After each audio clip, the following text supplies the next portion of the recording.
my name is Marcus. I'm the compiler of a collection of therapy quotes entitled 1001 Windmills of the Mind, a collection of advanced self-help quotes taken from what's called the psychodynamic or the psychoanalytic perspective, which long ago, as I understand, referred to by some, or perhaps many, as philosophical medicine and narrative medicine.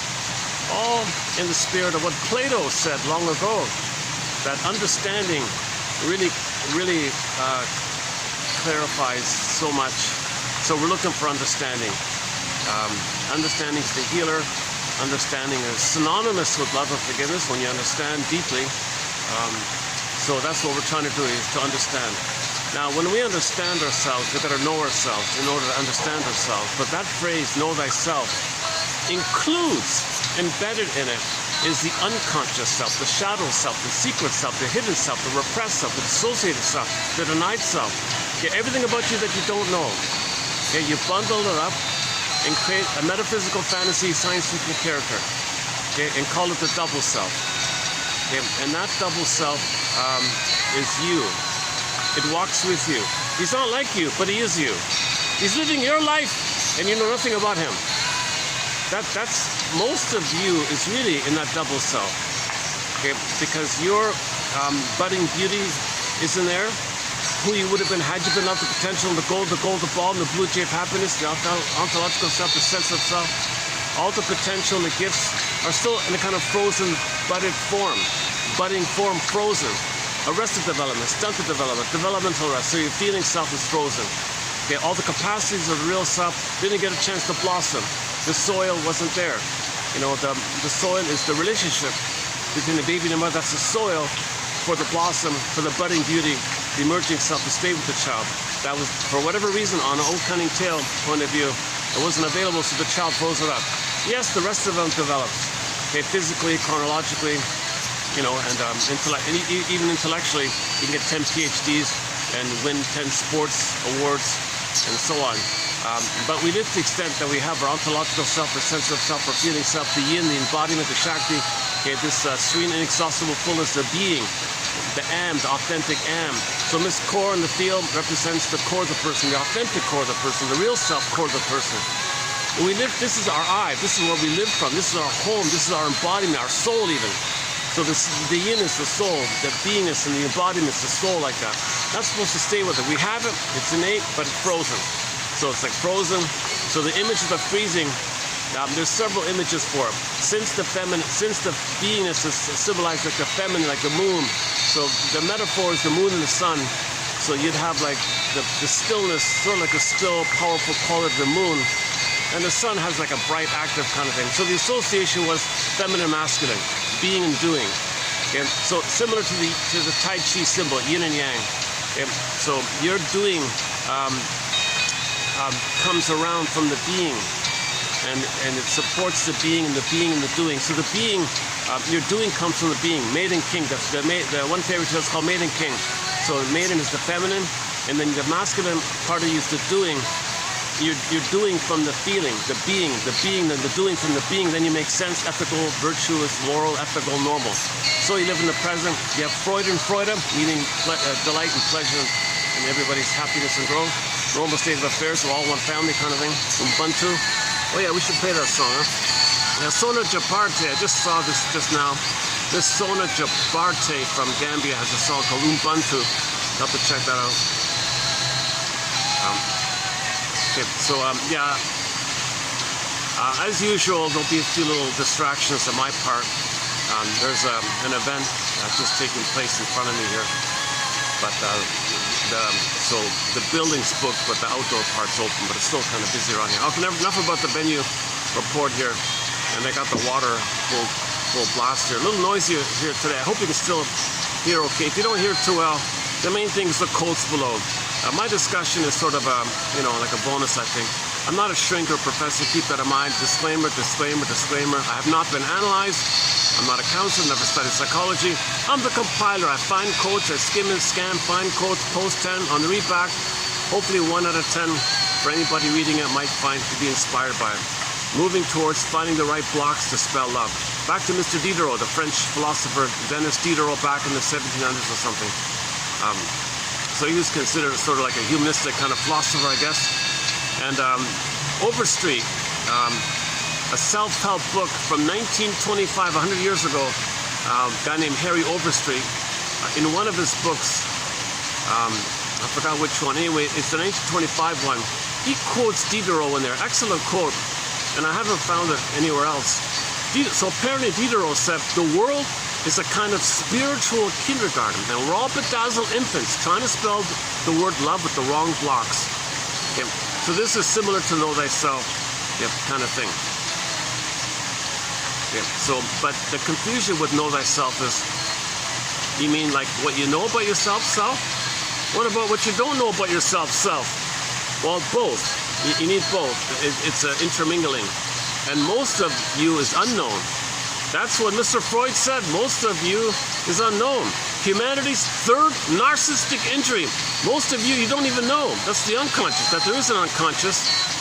And you're not really like fully, quote unquote, the master of your house or something. Like the puppet master, the organ grinder, might be compelling you to repeat, restage, reenact the past, hoping to change the past. Because when trauma, pain, unconscious says, inner child the past is the pain. You're in pain from the past. The memories there, the circuits are there.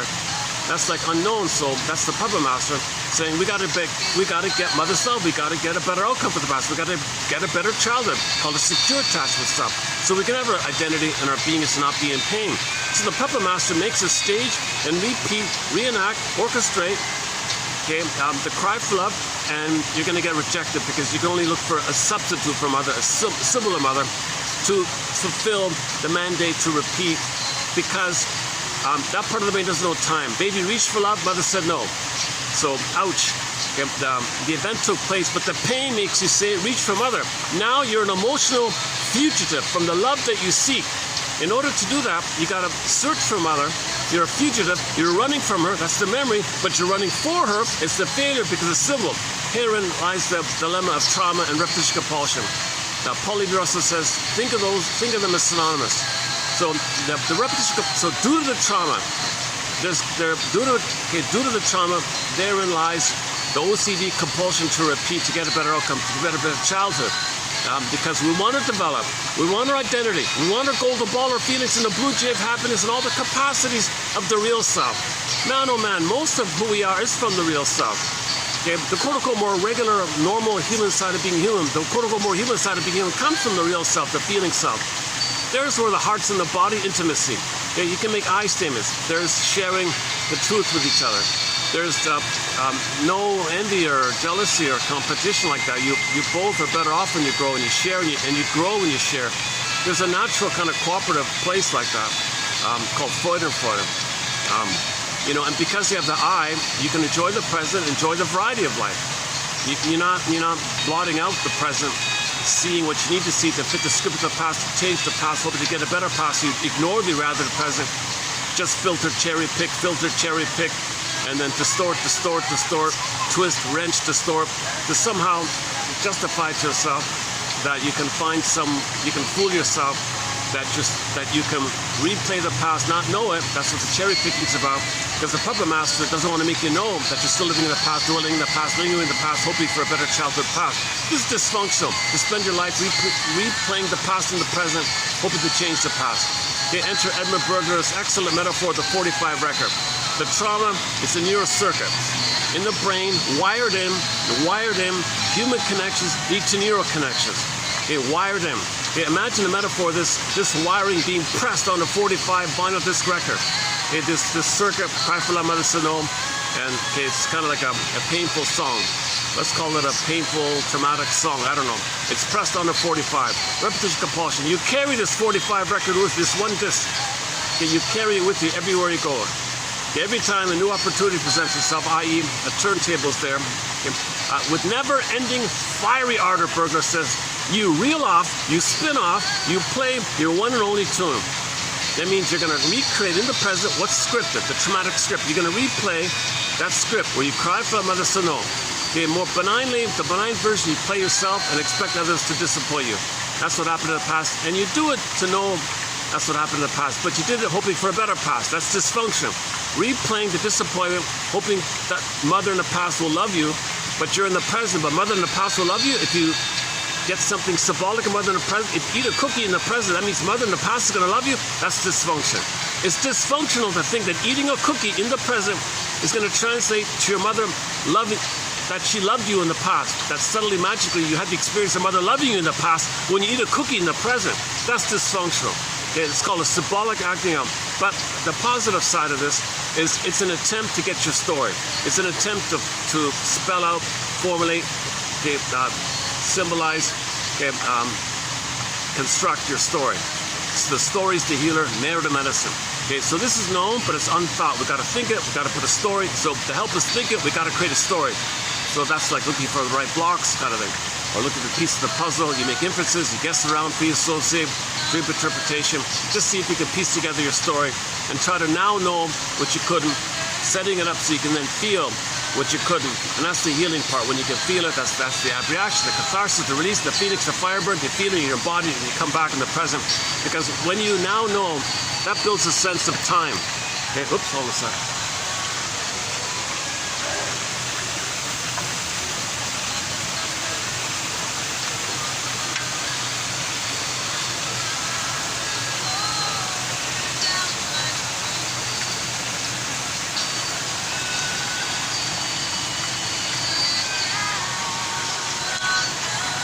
Okay, let's get back on here.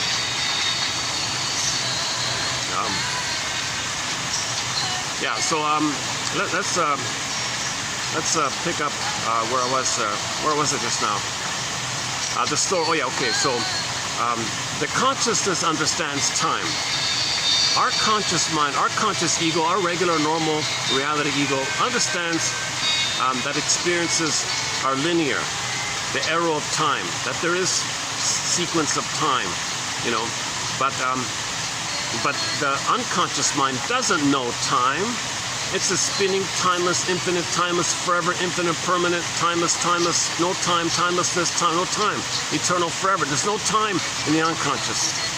Okay, animals don't know time, iguanas don't know time, monitor lizards don't know time, fish don't know time, frogs don't know time. Well, likewise, that ancient part of our brain where the trauma takes place doesn't know time. That's a puppet master. No time, infinite loop. So the compulsion is to get a better outcome. No time. It's going to do it all the time. So the present, still the past. So how do we phrase this idea that in the present, your unconscious puppet master, which doesn't know time, is going to repeat the thing in the present, thinking still, because it still thinks all time is that time. The past time is all time. Present still that time. The past. So there's no sense of time. So all time is that traumatic time of the childhood. So how do we describe this kind of phenomenon? Well, one way to think about it is, an approximate terminology for this is, well, you can kind of think of it as transferring, like you transfer the event, the memory, the pain, the relationship dynamic, the painful outcome, the failure, the cry for love, the need for love, the pain, the cry, the coping strategy, the whole mess that took place in the past that was recorded on the 45. You take the 45, transfer it to the present, and replay the past and the present. The present is a replay of the past. The past is just like a staging thing, an orchestra thing. So you cast people into roles. You see people according to how you need to see people. So others can be you. You play the mother. Mother shamed you. You're the mother. She shamed you. Others are you. You're the mother who shamed you. So others are you. You shamed them because they're you. You're the mother who shamed you. So you replay in the present what happened in the past. So in the past, mother shamed the baby. So in the present, a common version is that due to the pain, a lot of children, if the pain is too severe, the baby makes the Faustian deal, the Faustian bargain, the Faustian pact called zedification of the aggressor. So they're going to become the aggressor mother. So when babies are too hurt, it seems that they make the Faustian deal. If they're safe, it's the way to connect with the mother, but mother's hurting them, so act like the mother. That's your tie to the mother, but you got to be like her. The cost is you got to shame yourself. So if she hurts you and you're the mother who hurts yourself, that's the Faustian deal. So when something's repressed or projected, so you got to find someone to play you and reject them to make you unaware that you're the mother rejecting yourself. Disturbed stuff, right? So this is a complicated idea with the Faustian deal. So the humor, usually you can see with the humor, there's one branch of humor called the superiority theory of humor, or the Schadenfreude humor, where if you mock someone down, then you're the mother who shamed yourself. Okay, originally the mother got some relief from whatever tension she was feeling when she used the baby to comfort her. Okay, when she turned to the baby to mother her, or she dumped on the baby, or used the baby as a teddy bear, or felt superior having the baby in a devalued place, or felt important having a baby, whatever dynamic took place, the mother got some kind of benefit or some kind of soothing with the baby, either hurting the baby or turning to the baby to comfort her. So if you play the mother, okay, and you and then you act like her, and where she thingified the baby and shamed the baby, whatever. If the mother used the baby, she thingified the baby. If the mother dumped on the baby, she thingified the baby. So either way, either version, the mother's not seeing the baby as a human being with needs and feelings, and the mother playing the role of the mother to nurse the baby. So if the baby identifies as the aggressor, okay, later on, okay, the pattern is, okay, to get some kind of relief from the tension, you find others, okay, you look at others in a thingified way, a devalued way, then flip. The moment you do so with your humor, that's the tension release of what you were feeling. So that means if you feel tension, okay, and then someone is devalued, that's you onto someone else. You feel some tension relief because you're the mother who the prototype imprinted where the mother got some relief. And whenever there's tension and then there's a sudden sense of relief, there's a humor mechanism. So the humor mechanism, the theory of relief about humor is, you feel tension, okay, you get the answer of the joke, okay, benign. So come in the more broad, in the umbrella construct of humor, okay, it's called relief. Okay, you feel some tension. Yeah, I've been using the children's joke. I gotta update this one. What's 5Q plus 5Q? So you're thinking, energy is trying to solve the puzzle. What does he mean? What's 5? Is this a math problem? Reminds me of math. Geez, what does he want? You mean like 10? So you're thinking about him. Is it 10Q? So you give the answer. Is it 10Q? You're not sure. A little tension. It's benign, but there's a little kind of suspense, unknownness, energy in this solving the puzzle. What's 5Q plus 5Q? What does he want? What does he mean? Did he say Q, the letter Q? So you're trying to figure out the little puzzle. A little energy in that. Then you get the answer. Okay, so you might reply 10Q, and the person asking you the joke says to you, "Oh, you're welcome." Okay, puzzle solved, play on words. The sound 10Q sounds like thank you. So it's the release. So you might laugh or not. Depends on different factors. We can all live like nomads. We can all live like nomads. What are you talking about? That's a scary kind of thing. Now you're trying to figure out. You can't live like a nomad now. All the food is destroyed. It wouldn't. What are you talking about? Okay, the answer. Where I nomad at you, you nomad at me. Okay, that's a one-liner by the comedian Steve Behrman.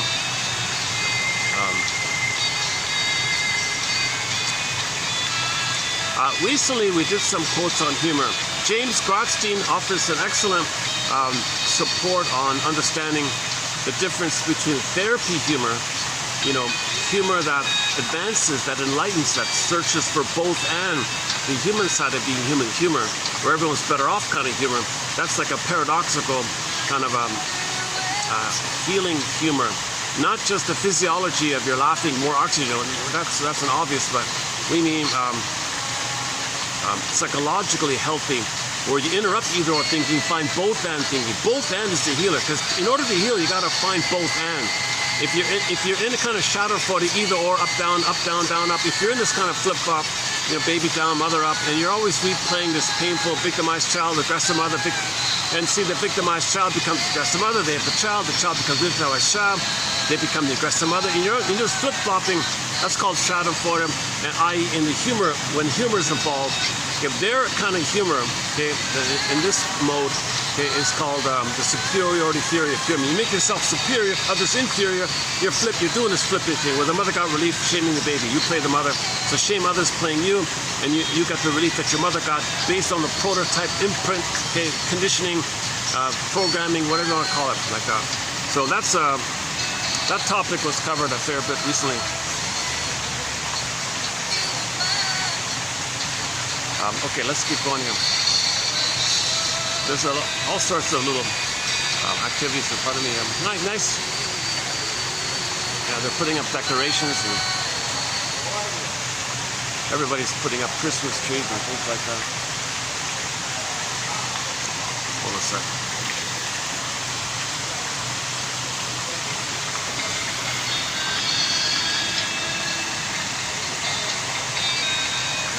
Okay, where are we?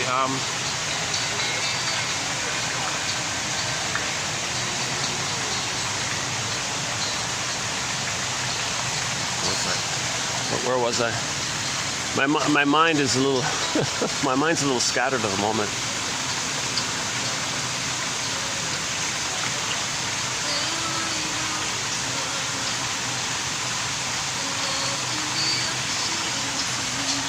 Filled with flowers in the dark, the beating of blackbirds' wings.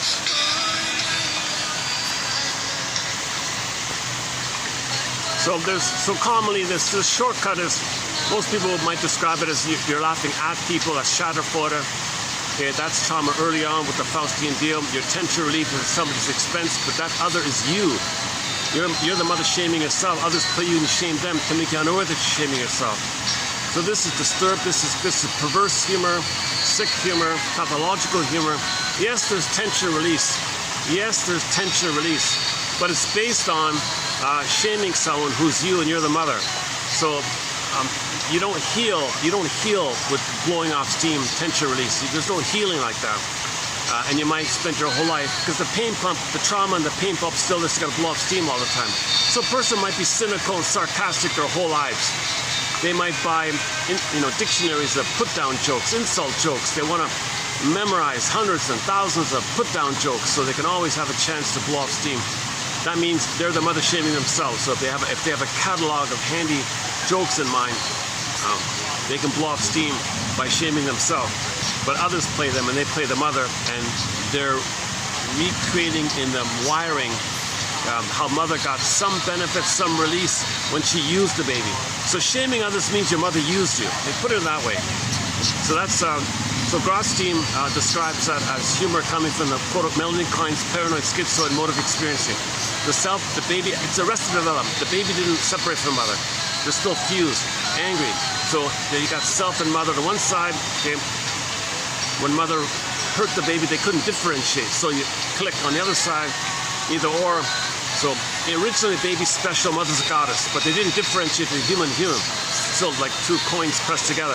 And then when mother fails, click another pair of coins pressed together, fusion, part self, devalue mother's dangerous because the baby's rage is projected onto the mother, and the baby sees the mother's in rage. Baby's in the oral phase, sees the mother in the oral phase. You put it all together, condensation, poof, monsters of the id. Now the mother's seen as a monster. So he's devalued, unlovable, unworthy. Mother's attacking him. Famously called the inner critic or something like that. Oh, hold on a sec. Oh, hang on. A bunch of people just showed up. They're looking for the swans. Oh, are they coming out of the building? Is that it? Oh, hang on. I don't even know what kind of function this is. You okay here?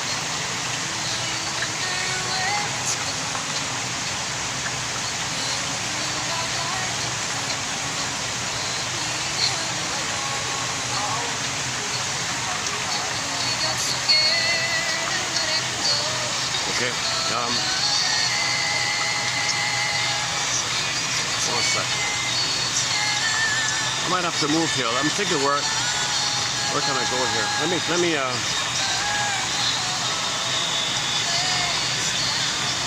hold on a sec.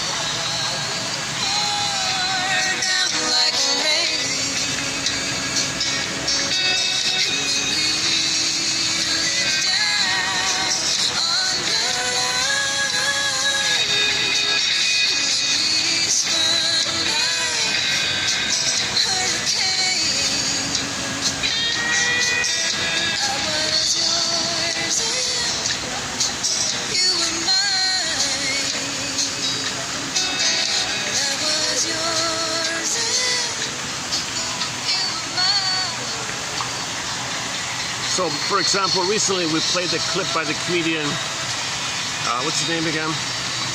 Oh boy, what's his name again? I'm not too familiar with him. Oh, Chappelle, Dave Chappelle, So he quit comedy when he realized he was making people laugh by putting himself down.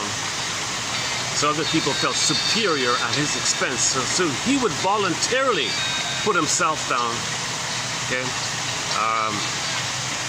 and insult himself, self-deprecating humor. He made a lot of references to the suffering that his family suffered, and it's in his mind, it's attacking him, and everyone's in the audience laughing.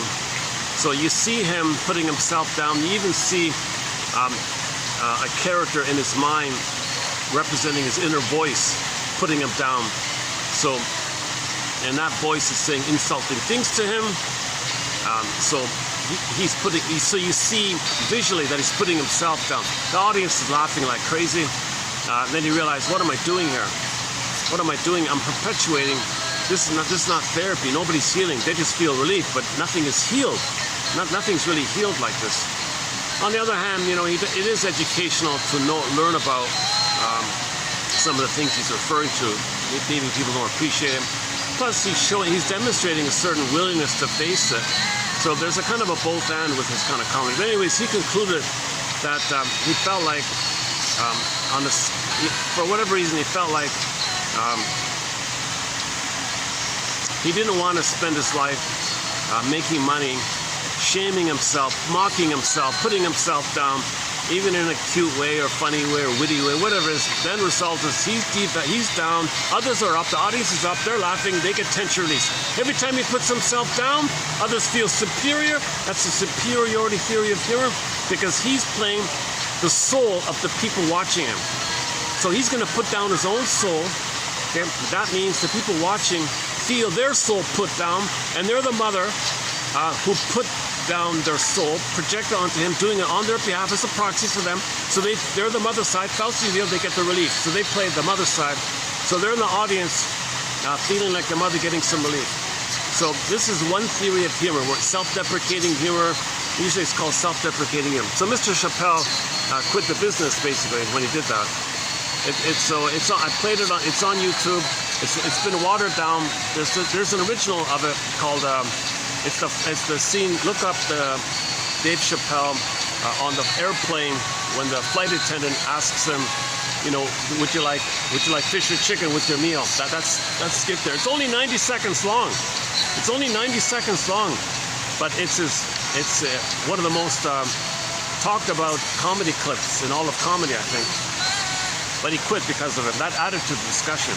Maybe him quitting, promoted the discussion like that.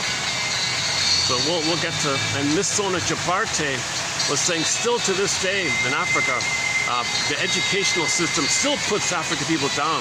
It's still brainwashing you. You're no good. Get used to it, because the curriculum was written by the colonizers. So they go to school to learn they're no good, and the people hurting them are the. See, he's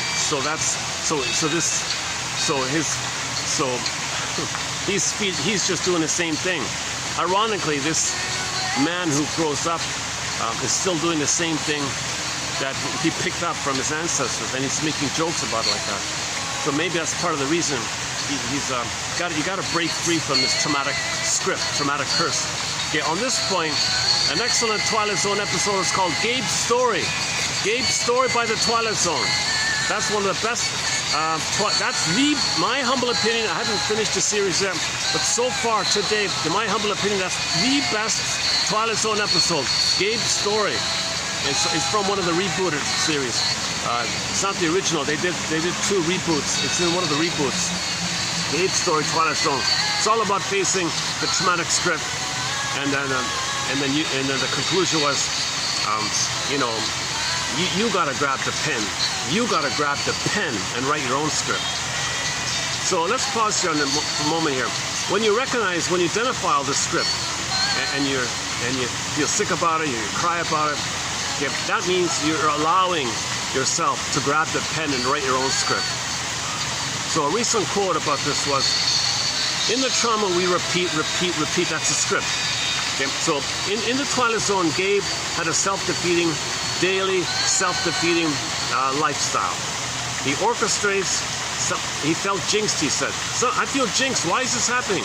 Well, he sees things in a way, he chooses things in a way unknowingly to replay the script. So he has daily disappointments, daily defeats, little accidents, and little problems here, little accidents here like this. He has all these kind of problems. What is this? I feel jinxed.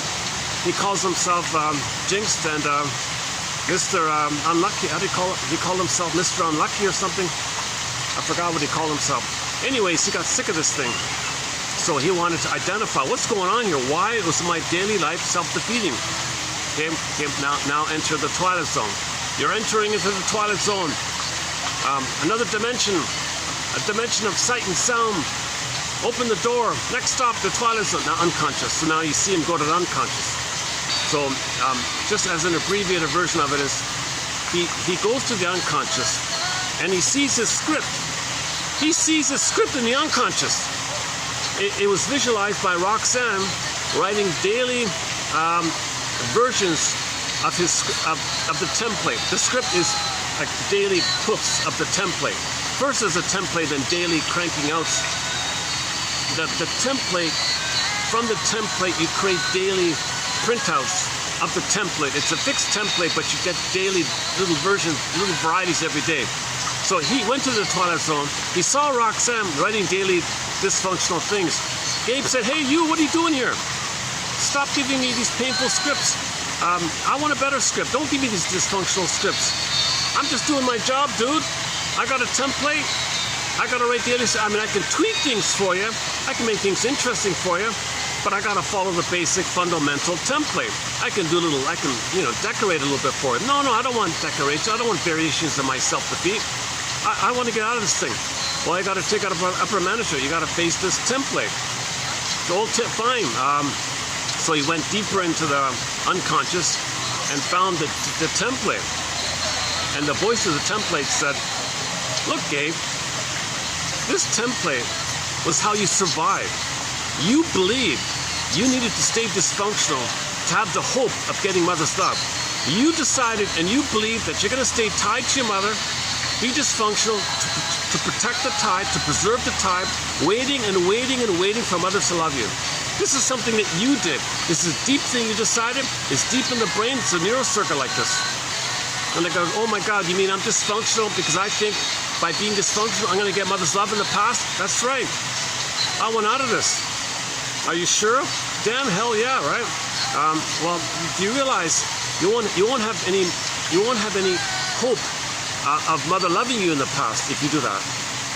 And that's what you lived for. You lived your life hoping for mother in the past to love you. If you break the script, you got to give up the hope that mother will love you in the past. Fine. Okay, so when he said fine, he said, "Yes, I'll make mistakes, but they'll be my mistakes. I got to learn to write my own script." And the closing narration with the narrator says, Sometimes you can grab the pen and write your own script for your consideration. Compliments of the Twilight Zone. Something like that, I forgot exactly. That's a great episode. I'd love to play it actually. Yeah, one day I'll play the whole episode. Oh, it might be copyrighted. Yeah, okay, forget it. Oh, I see. All the people who are indoors are coming out.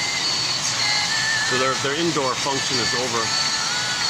No, but they know this is public out here, so it's still okay. Where else can I go? Maybe I can go indoors.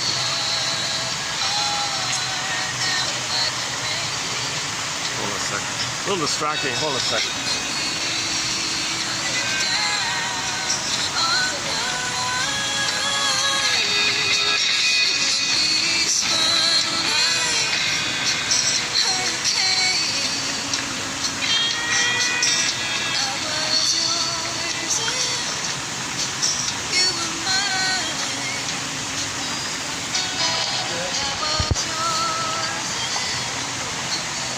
I can't figure out what kind of event this is. It's not a company. It's not a formal event. It's quite informal. Maybe it's a.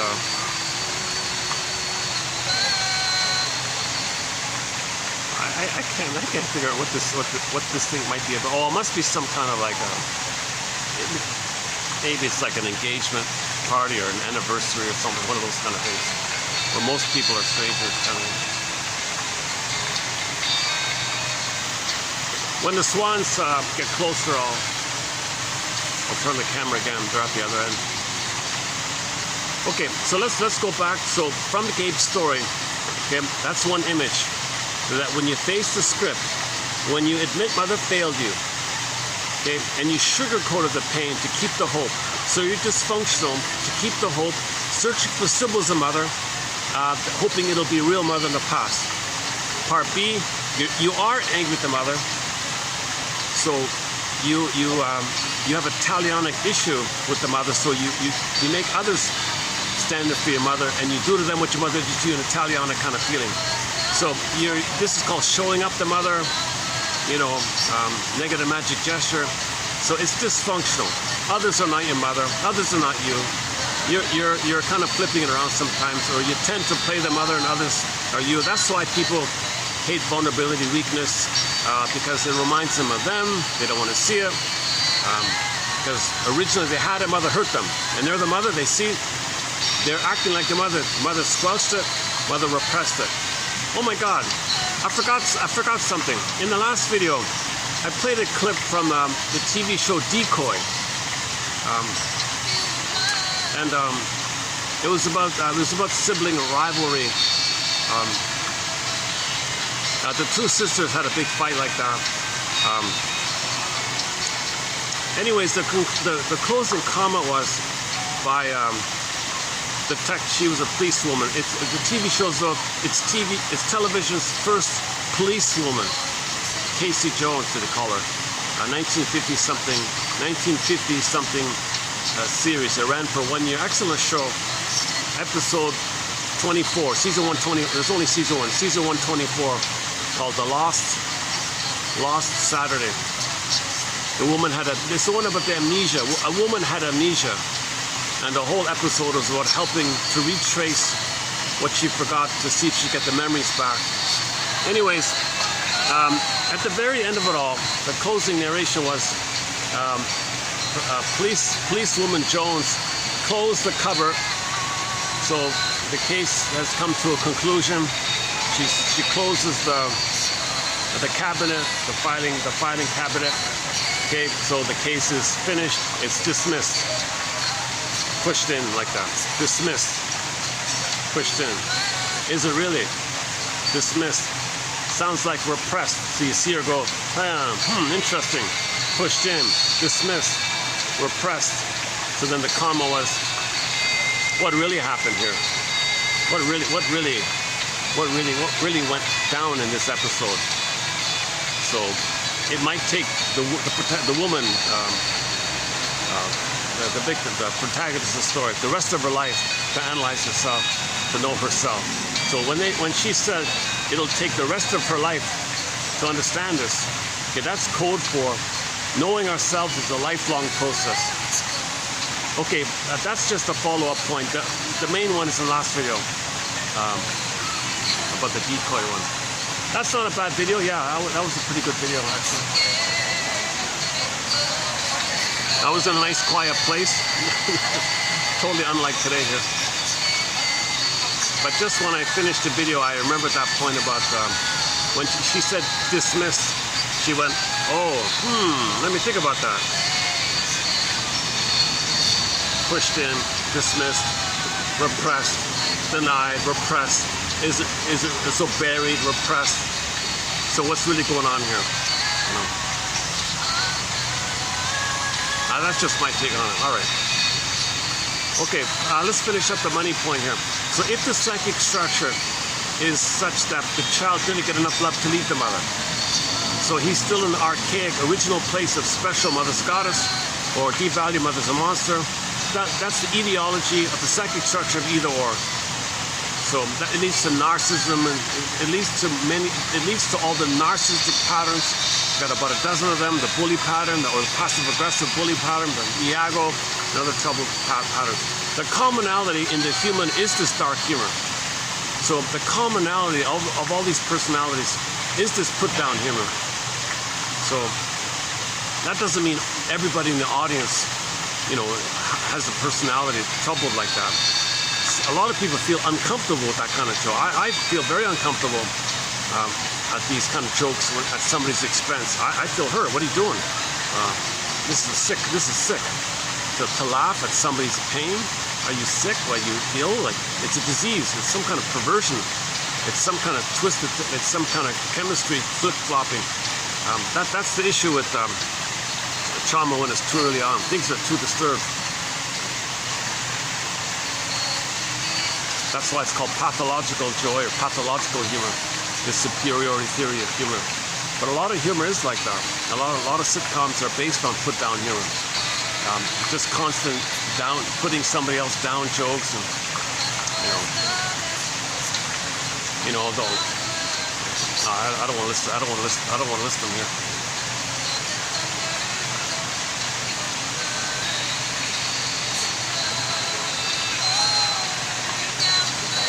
Oh man, it's really okay. I gotta move here.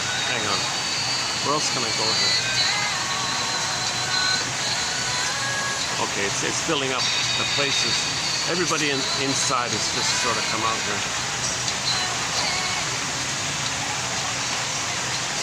Maybe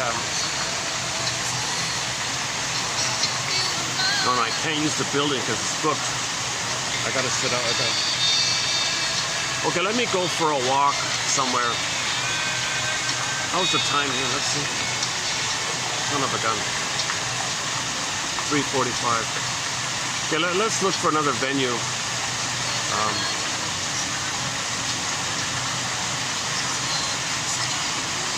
I mean, I could struggle through here. Maybe they'll leave soon or something. Yeah, let's wait a few minutes. Maybe they're going to start to leave.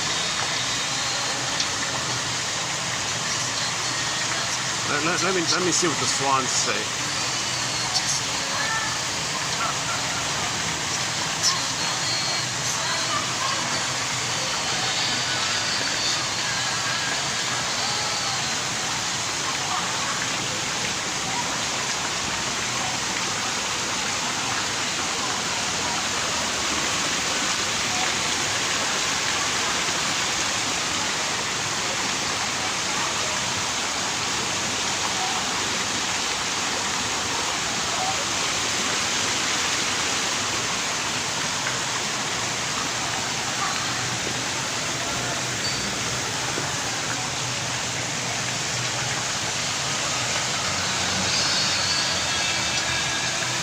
It's so noisy where I am. If I take 2 steps, I don't even hear the music anymore. Oh my God.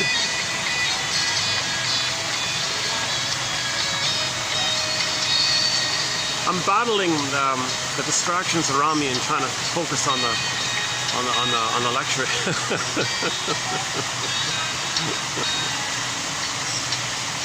Oh boy. I did go to another.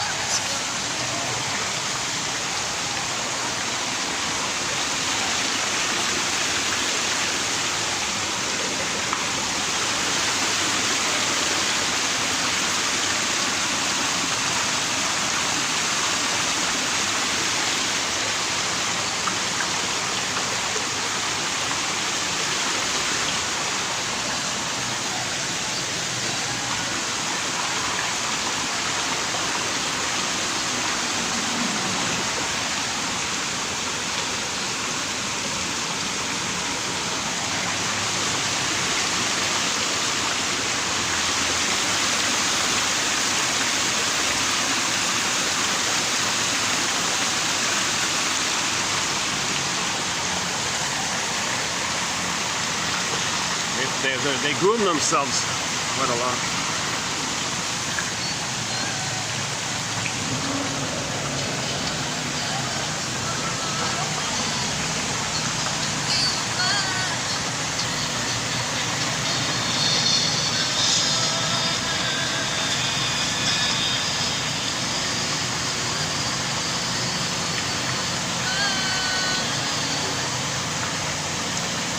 See, I'm worried maybe they want to sit here. Maybe some of them want to sit here.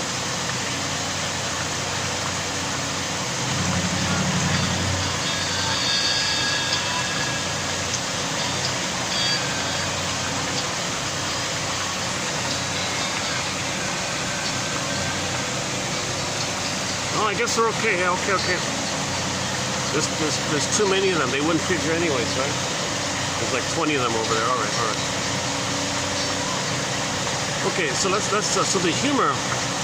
So the other example about humor is, or in other words, the difference between, or the recognition of the difference between put-down humor and helpful humor. Helpful, psychologically helpful.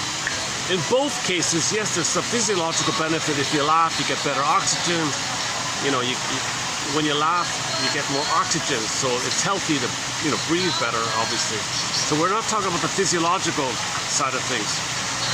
We're looking for the emotional healing, the psychic structure healing, the soul healing, getting to a place of moving closer and closer, where you can weave the basket. Okay, psychoanalysis looks for an egg in a basket that's missing. So first you got to weave the basket, then the egg can come in. Okay, so Mr. Behrman, he gave an example himself. He said he grew up in a rough area or something, and all around him was put-down humor, insulting humor. So he kind of grew up in that atmosphere, he said. So when he started out as a comedian, he didn't want to do that, but the environment pushed him in that place. So his example was, he's on stage, and he has a routine where he has an alter ego. He puts on a costume where he's pretending to be like a guru, or like a master guru or something, like a spiritual wise man or something, just as a part of his comedy sketch, right? So he would put on a turban or something like that. I forgot. Yeah, a turban or something, right? Anyway, so he's on stage, playing his alter ego, this spiritual guide, master kind of guy. And then he's getting heckled. People are heckling him, or baiting him, let's say, interrupting his routine. And he wanted to be helpful, but he's being attacked with the shaming jokes and sardonic jokes against him on stage. So what is he going to do? He reverts back to the put-down humor. So he stops his routine and tells the audience, "Dear audience, it seems I'm being baited." You know what they call baiters? Who bait the master? He's playing the master. Everybody laughs hysterically. Those people who did it were very embarrassed. They walked out. He said, "I don't want to be in this environment." So he left that kind of scene, and then just moved or something. Became a hippie basically, and went to like, I don't know, self-help conferences, and was a local comedian for therapy communities. So he couldn't do the mainstream because the mainstream was too much on the put-down humor. So he specialized in a niche of being what he called a new age comic or cosmic comic. So he got a very limited career where he would go to psychic fairs or any kind of spiritual new age kind of thing and make fun of the spiritual new age kind of thing. But at least it afforded him the opportunity to use humor and have the opportunity to use humor where the audience is not attacking him because they're seekers themselves. Right? They're lost children looking for magical thinking. They're deluded. But anyways, so he branched off and found a niche of being self-help's only comedian. A guy named Steve Behrman, still around in his 80s like that. So his brand of humor is to interrupt either or. It is to not get into one down, one up humor. So he would find a way to find paradox, interrupt both and, interrupt either or, to find both and, to find the overlapping both and, the commonality. Look for the commonality. So for example, somebody would say to come on, Mr. Behrman, what are you? Are you an evolutionist or a creationist? Come on, either or. What's it going to be? Either or. Oh, you just calmly said, "Oh, I'm both. I believe we were born to evolve." Okay, so that joke interrupts. It interrupts his either or. I'm born to evolve. Okay, it's close enough. As long as you interrupt it, cause them to pause. It's not either or. It's something in the area of both and. That's Baba Yaga would be happy with that. The Baba Yaga in the fairy tale would be very happy with that kind of answer, right? And you know, he said he was talking to two colleagues or something. One was extreme conservative or something. The other was more like extreme liberal or something. And the two of them were arguing with something. Hold the phone, you guys. Come on, guys. We can all live like nomads. Where I nomad you, you nomad me. You, sir. What do you want to conserve in your life for you, and what do you want to progress? And you, sir, on the other side, what do you want to conserve, and what do you want to progress? So he wants each person to find both within them. He wants the conservative to find, what do you want to conserve about you, and what do you want to advance about you? Oh, okay, so you're looking with them. And you, a liberal guy, what do you want to conserve about you, and what do you want to be liberal or advance about in you? Oh, okay, so you're looking for the both of them. So he uses humor to help people wise up, you know, like to weave the basket, to find the both and. So you say, may the both and thinking be with you. May the both and thinking be with you. May metaphors be with you. Metaphors also have this both and like quality. So metaphors, jokes that interrupt either or, both and thoughts, that kind of thing. Because you can't heal with either or. You only heal with both and. Both and is the reality. With both and, you're getting to the reality that your mother was both loving and frustrating. The baby could never know that. Okay, I got people staring at me here. Hold on a second. Okay, I really got to move here. Okay, let me find another spot here. Hold on a second.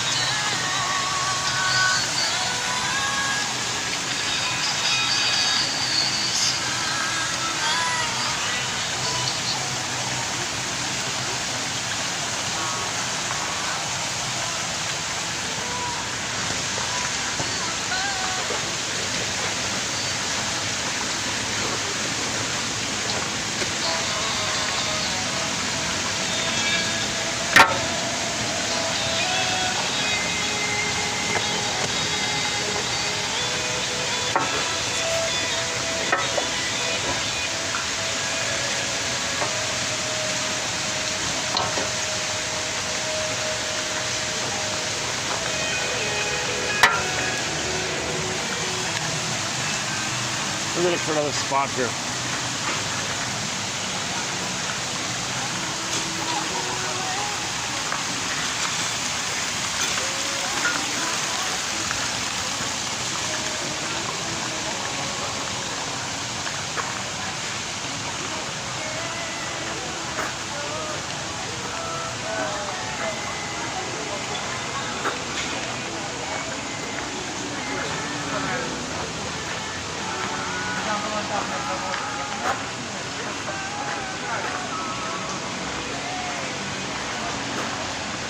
Oh, okay, hang on. Oh, good. A little luck here, hold on.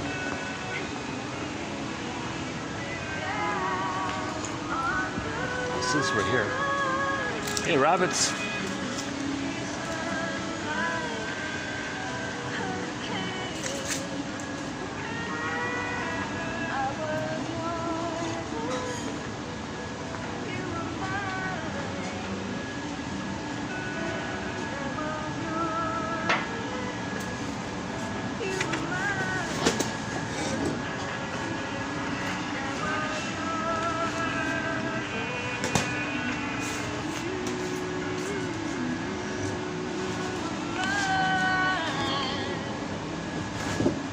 Oh, this spot's even. Oh, this spot's even better. Oh my goodness. This, you know, this is right by the. Oh, so. Why does it happen? You notice? I notice sometimes I set up, and then suddenly there's people just sit right beside you.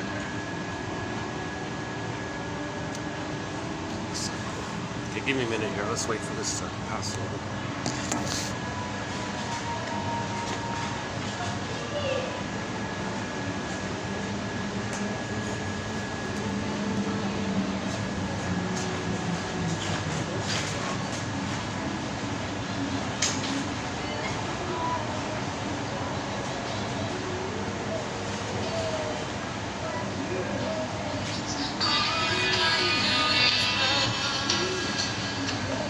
But it was the restless kind, not love that keeps you calm,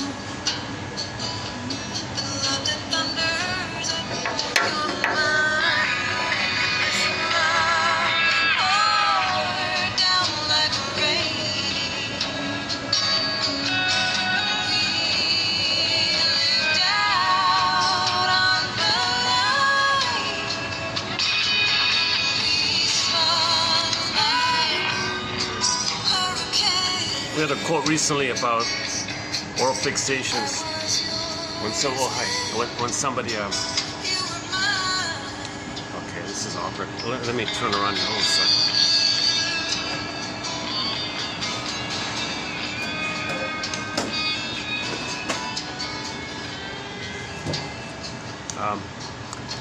How did it go again? The alcoholic is both God, and helpless infant. At the same time, he's a God in his mind, psychologically, and a helpless infant. A helpless infant and a God at the same time. So when you see the person smoking or drinking, he's a God, he's important, infantile megalomania, okay, but he's a helpless infant. Looking for the oral fixation, the symbol of mother, to reunite you or to trigger when you were one with the mother. And babies are little kings of gods when they're one with the mother. You're triggering that old good old days feeling, pathological nostalgic feeling. So that's the godlike thing. Psychologically, you're a god when you trigger that kind of thing, okay, with the oral fixation. But you're a helpless infant doing that because that's why you're reaching for mother, symbolic mother, to make you feel like the good old days of when you were one with the mother, you were a god. So you're God and helpless infant. So, it's intro. Oh yeah. Oh good. We got the flowers here. All right. Hold on a second. Let's do this.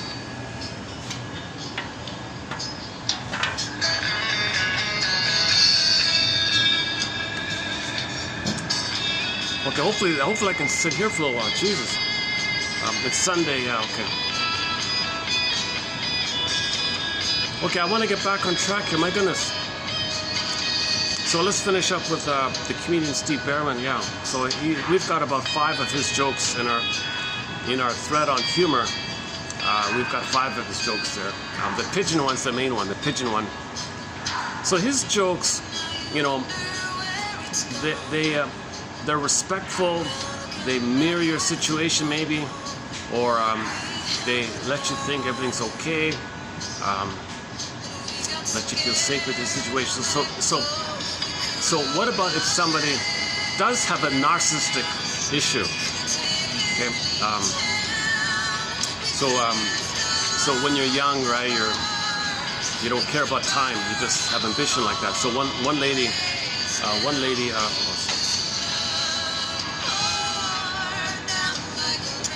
Second thought.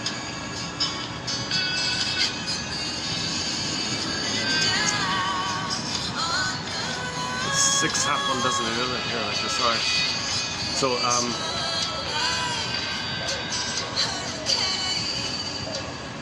this is the busiest. Yeah, this has been quite busy here today.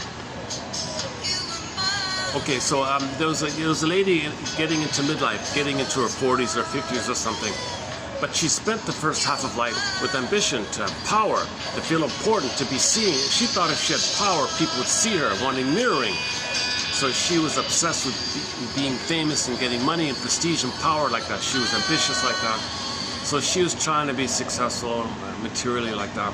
Because if she was important at prestige, people would see her, and she'd get narcissistic supply. It's a narcissistic issue. She didn't care about other things, just focused on getting narcissistic supply. But she's getting older. And now she's facing, you know, it's when you get older, it's harder and harder to deny mortality. So now she's freaking out here a bit here. But she heard about this reincarnation thing. So she wanted to use the idea of reincarnation as a defense mechanism, because then she can forget about mortality and she'll just continue in the next life and don't worry about it kind of. So she said to Mr. Barron, "Sir, you're a New Age comic. You seem to know a lot about this stuff. What's the deal with this reincarnation thing?" Now, him knowing the situation, that her psychic structure is narcissistic like that, so how does he help her? So his reply was, "Oh, it's funny how things work out. I once knew a man who wanted to be wealthy during his lifetime. He was reincarnated as a pigeon and made a deposit on a BMW." So he didn't shame her or mock her or criticize her that she's a failure. She could keep the fantasy of buying that BMW in the next life, but she is angry, hence the play on the dumping like that. So that kind of joke is okay, because it just taught her that you don't have to put someone else down to feel better. You could just feel relief that somebody didn't shame you and you felt better like that, because she expected that. So he didn't shame her with that joke, right? So she felt freer and safer, and she laughed from that. So that's a corrective, that's a positive use of it all. That's one good example, I thought. The most recent one I learned of his was, how do you spell guru? G, you are you. G, you are you. So he does a lot of wordplay and all that stuff, and he's in his 80s now. I like his most recent blog, name of his blog. So his current blog is entitled "Signs of the Uprising," and that's a great idea. It's a great idea. So he's noticing signs of people wising up. There are signs out there of people wising up. Keep people learning about inner truth.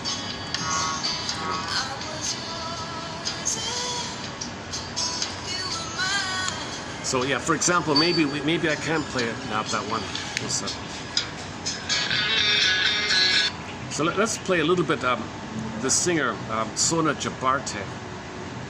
So I'll just play the first part of this. I just found it this morning. So she's a famous musician from Gambia, right? Sona Jabarte. So this is an interview she just gave a couple of months ago. I'll just play the first part of it. So I would say this is a good example of signs of the uprising, right? Let's see. Oh, is the lighting like this okay? Or like this, maybe like this. Can I do it like that? That should be okay, right? All right. I feel that the colonial legacy of in Africa is still being maintained within education systems. And so for me, we can only start to make a very strong impact on the mentality of the next generation of young Africans when we expose them to a different experience, an experience that doesn't tell them every day that they are inferior, an experience that doesn't show them every single day that they are second or third class citizens of the world, but actually to educate them holistically, to understand that they are some of the oldest people on this planet, the traditions are some of the oldest on this planet, but not only that we are kind of these archaic historical museum pieces, but that we are actually the creators of the future. So she created the first holistic, oh, that's her there, yeah.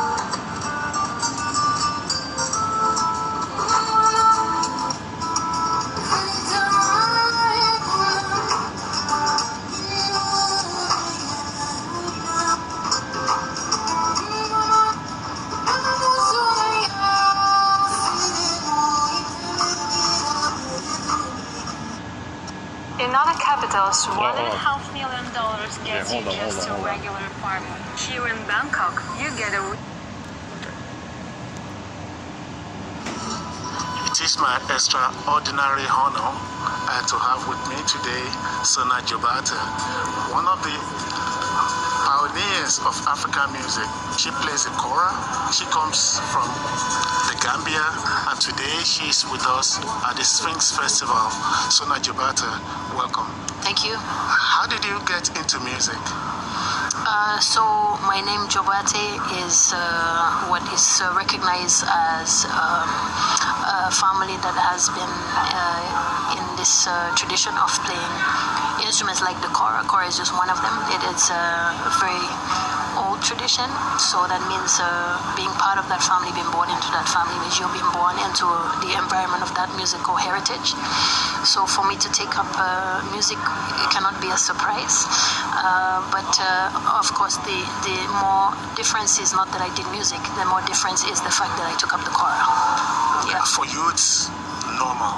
That's how you say it. But for a girl, a lady picking the kora, because it's normally men who do that. I guess I had an attraction to the instrument from a young age. So I've heard, obviously I don't remember that, but so I think what made me fortunate and put me in this position today is the fact that I had members of my family who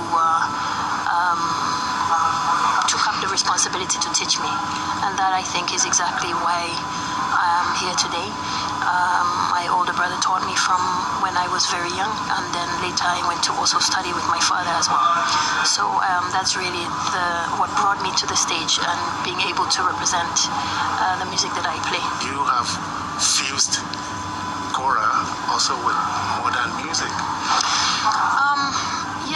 Yes, kind of. I mean, I guess I would probably unpack the question, because for me, I don't really believe in modern versus traditional. I believe that all of us, are modern in our own ways.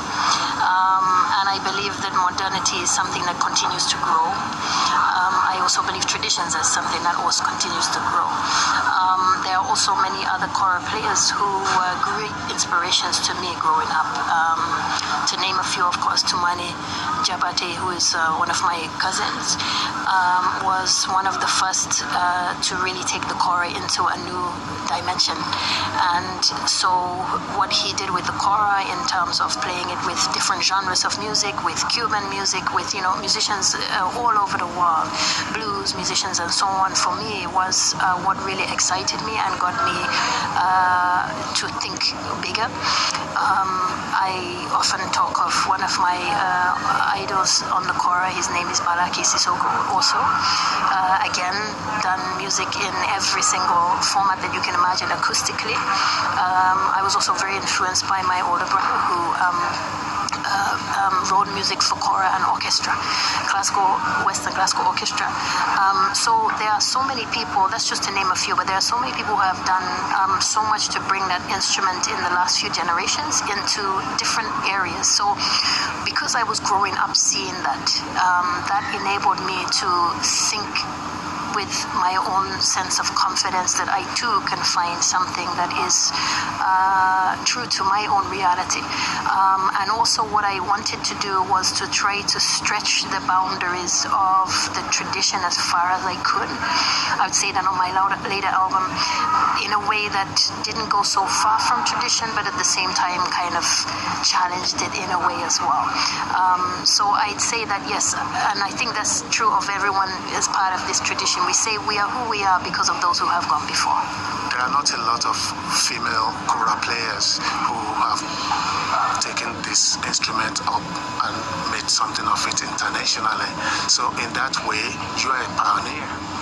Yeah, sure. I mean, I think as well for myself, and a lot of people ask me that question, in terms of, how does it feel to be sort of representing, bringing the kora into that new space of pioneering for women specifically. And I like to, in recent times, I like to answer that question a little bit more honestly for myself, rather than to say what I know people might want to hear. But for myself, I was never distracted by the issue of gender. And and it can serve as a distraction when you are in the mode of actually focusing on developing yourself. When you step out on a stage, or when you go into a community, or when you represent ways to educate the next generation, of course, it is very important to be mindful of your gender. It's very important to be mindful of what you symbolize for the next generation, for other women, and so on. But at the time when you are really striving for your own sense of excellence, I never had that in my mind. And in fact, most of my life, it was something that I actually resented. Being female, I resented being labeled a female because it made me feel like I was other. It made me feel that I could not be judged on the level or the standard of what I did, but I was always judged on a different standard, like this is women's standard, this is men. And for me, I was only striving, like my father told me, be the best. Don't be for a woman, just be the best. If he said if I close my eyes, I don't want to know whether it's a woman or a man, I should not know. And so that was always at the front of my ambition, which was never about I want to be good as a female. I just want to be good, full stop. For me, it's bigger than that. Talking about ambitions, what's the ceiling? Yeah, it goes on like that. But you see her attitude. You know, the guy says, so your music, so what is it? Is it traditional, modern, you blend it? What are you doing? Well, I'm advancing both. You know, I want to advance traditional music, enrich, feel from there, and modern music, feel from there. So what about this, and then about the male-female thing? Well, music is music. Close your eyes, feel the music. Don't judge it. Is this a woman playing the guitar or a harp, whatever? It's a kind of harp. It's a traditional harp. It's a stringed instrument. So it looks like it's a kind of harp, I guess, or guitar or something. Yeah, no, it's well, you'll see. Yeah, you'll see. Yeah, you saw it already, right? It's a stringed instrument. You pluck it. It's an ancient traditional instrument, and so she opened up a school. All the money she makes, it all goes. She says it all goes to the school, and this is a holistic school, and it's one of the first. It's maybe the first school, she said, that has cleansed out, detoxed out the brainwashing of the curriculum that all the other people are subjected to. So kids who go to this school, none of them are brainwashed that you're no good, inferior, and the colonizer who invades you and plunders you are better, and you're no good, and you deserve it, and you should thank them, and this kind of brainwashing. So that's a sign of the uprising. So I would say Miss Jobarte is a sign of the uprising, to borrow Mr. Behrman's phrase. It's a sign of healing, a sign of progress, a sign of soulful valuing the eternal feminine. Goethe said, the eternal feminine, you know, the feelings. We're feeling beings who live to the extent that we feel, we live to the extent that we have the connection to our soul like that, our embodiment like that. Should we play one of her songs? Her big hit is, normally I play Reflections. She's got a song called Reflections from a soundtrack that she did for a documentary. But her big hit is, I think it's copyrighted, but let's give it a try here. I think I played it once before. Her big hit is called Gambia, the name of her country. So let's give this a try.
Inina tai bo songola inina tai fa wola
You know, my first thought was when I pointed when the birds heard when the peacocks heard the music and they started to walk over. My first thought was, oh my God, maybe they recognize the instrument, the melody, maybe something familiar, ancient memory. Where is this? Is this my home? Did I come from Africa or something? I don't know. Where do peacocks come from? Originally come from? Okay, where are we? Oh, is that okay with these things here? Okay.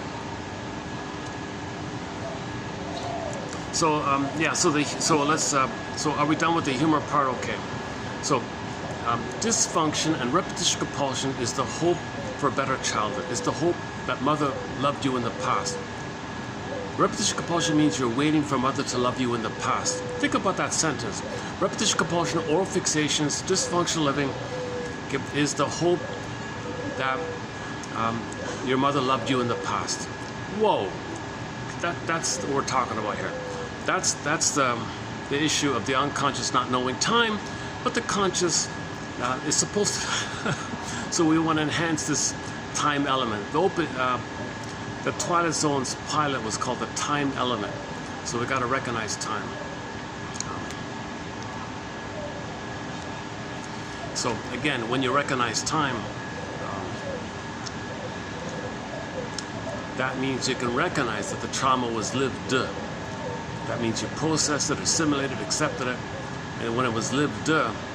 But to get to that place, you got to realize that your mother was hoping for a better past on her end, so she wasn't emotionally available to love the child because she was too busy replaying or transferring her past to the present and recreating in her present new editions of her past, hoping for a better childhood past on her end, so the child wasn't being seen like this. So you got to forgive and understand your mother for that.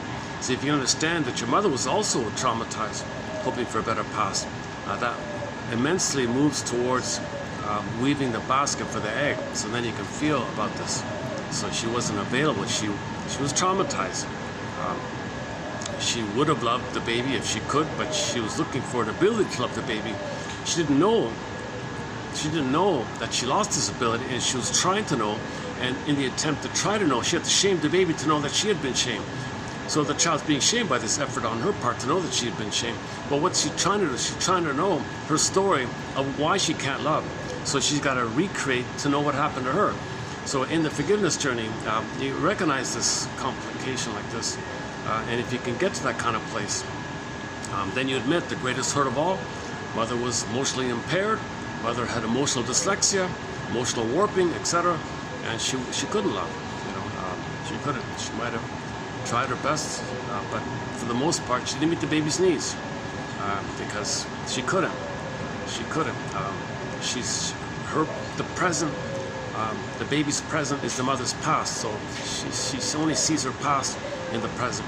So the baby's pulled into her theater of the mind of the past, so the baby's not being seen. So the baby grows up and then develops a scaffolding of defense mechanisms where they look for a better childhood past, and in midlife it comes to your attention. It sort of comes to your attention in midlife. Something's missing, something's wrong, something's off. Person's not mourning, person's not feeling joy, person's bored or whatever. Something's missing, basically, your anger's being leaked out of you, called Freudian slips or little burps. You say something rude suddenly to somebody. Where'd that come from? Well, it's coming out. You sponged it over for the first half of life, but when you get older, it kind of comes to you. Now, some people are lucky; they win the lottery. They can just keep themselves amused, so they never have to face it. They can keep, dismissing it, right? Closing the drawer. But there you go. But usually, or commonly, it comes up somehow. Either it's a hunch, or sometimes the scaffolding of defense mechanisms wear out. The sponge dries out, Berger says, and then it comes up like that. Sometimes there's the delayed onset of that trauma called delayed onset of PTSD. Now the person has PTSD called a nervous breakdown, and suddenly they go, oh my God, suddenly around midlife they've got PTSD. Where'd that come from?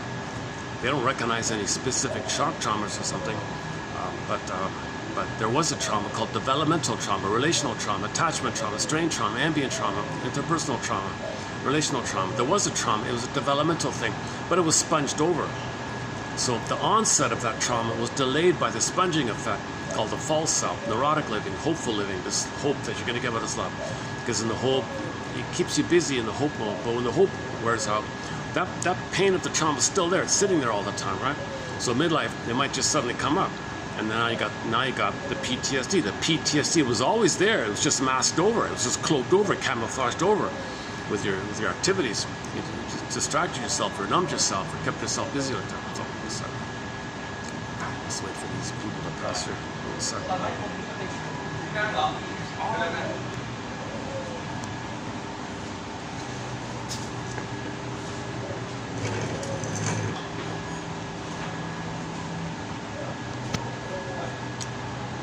I think you're starting to leave. Okay, good. So it was worth staying here after all.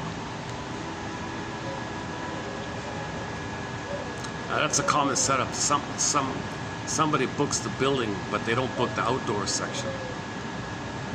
That's the case here today.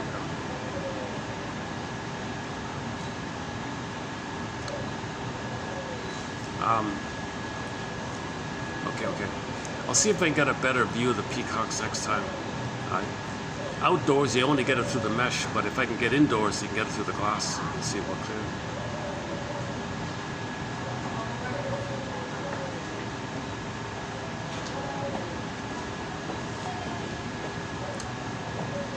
What an eclectic, this is a very eclectic group of guys. What are they? I'm not sure what it is. What's the common thing here? It's not a company event. Okay. Somebody watching is why.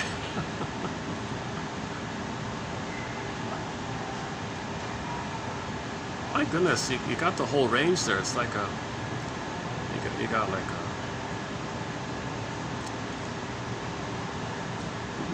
a, maybe it is an extended family kind of thing. It must be some kind of engagement party or something. I don't know. Okay, never mind. Okay, let's back here. So at midlife, it comes to your attention. Then when it does come to your attention, and you want to face this, you might bury it, and it comes up again. I bury it, comes up again. It's at the point you say, no, I gotta face this. I gotta find the truth. Now you're a truth seeker. The truth. Yeah, okay, now you're a hero. This is what Joseph Campbell means by the hero's journey. Campbell, Chin calls it this, the second journey of midlife, or the hero's journey. This is the journey where you enter the twilight zone. Look in your unconscious. Look for the template. Look for the script. Look for the imprint. Look at the coping strategy. Look how you use hope to get some happy chemicals to feel better from the pain that you're feeling. Because the trauma, the set point of stress and adrenaline is too high. And dopamine means chase. So when there's trauma, you're in the fear mode of the stress response, fear and anger, right? The stress, permanent hyper fear, permanent hyper anger, and the hope is the dopamine to chase for mother. In the chase mode, it's a constant activity because whatever you chase for, it's only a symbol of mother. But the symbol can trigger when you had mother, so you get some good feelings. The symbol of mother can realistically be something that comforts you. If you buy a new car, you feel better, status, but it's not. It doesn't change the set points in the brain. So it just whatever. So you're always blipping. You're always chasing, blipping to get happy chemicals that, for briefly, can be higher than the exaggerated set points of the stress chemicals. So now, no matter how many times you greedily search for something, and the present, it never corrects the set points. One way to think about trauma is that the set points in the brain are whack.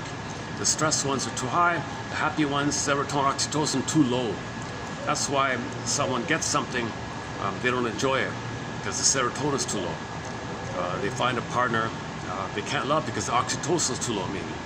So all they have is dopamine, chase. Okay, play that obnoxious song, the chase is better than the catch kind of idea. So they can't enjoy, they can't love, they can only chase. That's dopamania, manic living. So that people are in dopamania like this. The name of the book, the Dopamine, the Molecule of More, when that book got translated into Romania, the chief editor changed the title of the book for the local reading public, and he called it Dopamania.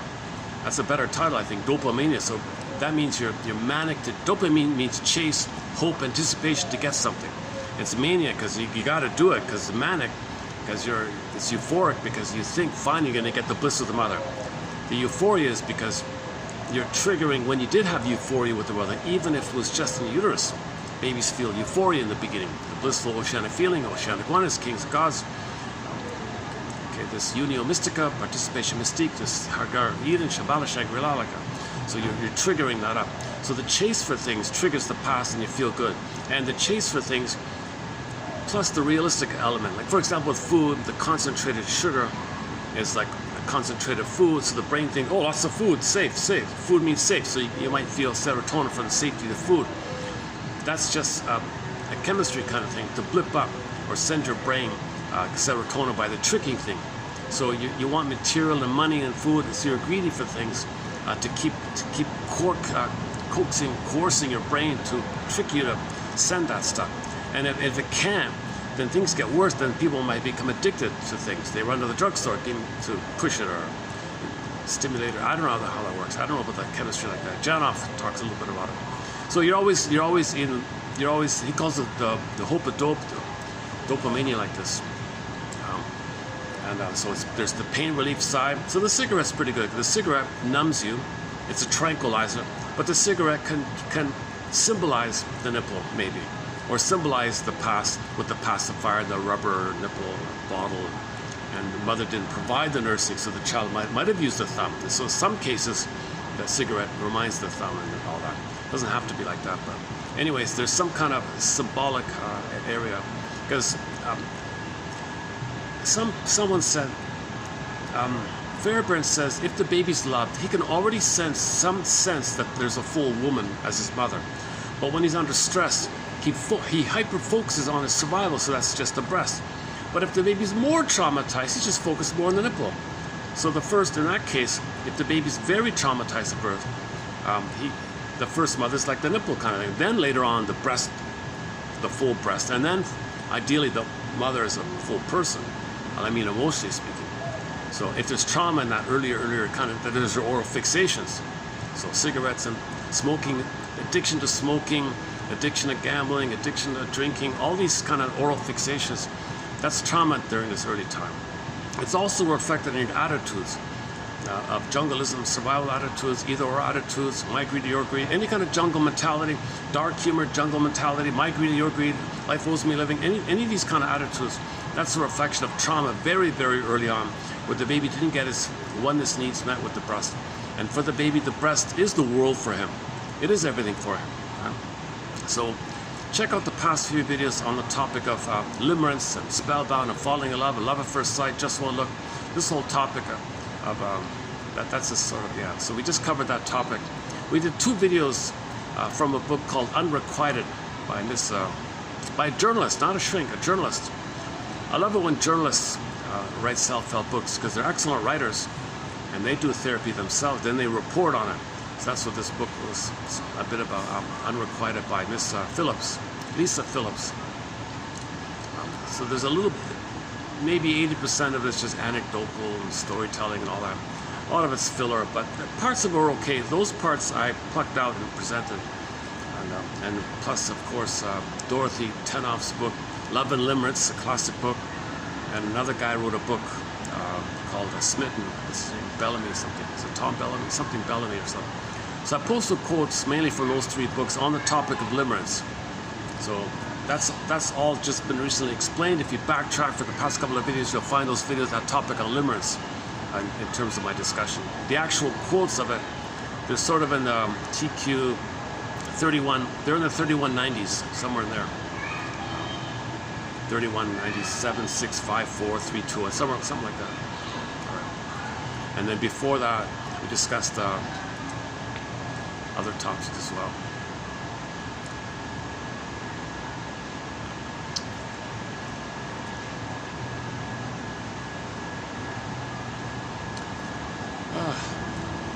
You know, past couple of days, it's been a real shift in the weather here. Like it's finally cooled the past few days. Talk about how something on the outside can trigger you. Like some people say, you know, they put a flower on their pillow. That might trigger memories, or they change the pillow or something, or change the clothing, or you know. So if you do some changes in your sleeping routine, it might trigger things. So if the weather drops, that can also do it, right? So I've noticed that with the cooler weather. I've noticed that too. So when you wake up in the morning, whatever you remember, you want to net it, fish it. Those are like fishes. You want to catch the fish. So that's material from your unconscious to your conscious. So when you wake up, that's like messages from your unconscious. So you want to catch those messages, like letters from the soul kind of thing. So that's the need to make conscious what's unconscious. So if you can remember something in the morning, that's this urgency to know your pattern, what you're trying to feel. There's a lot of information from your unconscious. You could think of it as your unconscious self trying to communicate to you. Hey, conscious, it's like this in your soul today. It's like this in your soul today. You net it, catch it. Oh, it's like this in my soul. Thank you, unconscious. And then you take whatever snippets you remember. Okay? You keep in mind that in the unconscious, there's condensation, there's flip-flopping and morphing and twisting, and this can be for that. There's no time, so things can condense. Something from childhood, something from yesterday can be in one scene. So you keep those kind of things in mind. Anyways, you take what you remember and then free associate from it. Whatever you remember when you wake up, what does this remind me of? You know, what's going on here? Just see what feeling. Just keep speaking. Like just what's up with like. What does this remind me of? What does this suggest to me? You know. So you notice, you recreate something to bring up a feeling, and that's when you woke up, the feeling that you couldn't have felt. So you're trying to feel what you couldn't have felt. So now you're facing more of your feelings. See, if you are ready to face your feelings, your unconscious will orchestrate a scenario to allow you to feel more of the feelings. So sometimes you wake up and there's a frightening feeling or something, and you felt more than you did before. That's a positive sign, because you have the strength now to it. You want to build a basket. Remember, psychoanalysis looks for an egg feeling, potential, okay, new life, resurgence of yourself. Okay, in a basket that's missing, so you want to weed the basket. Oh, jeez, I can smell this guy's cigarette smoke here. Hold on a second.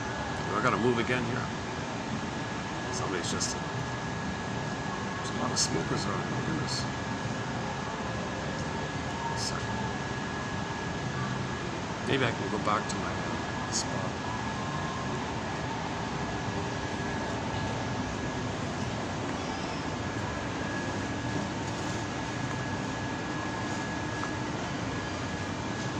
Let me get away from all this cigarette smoke. Hold on a second.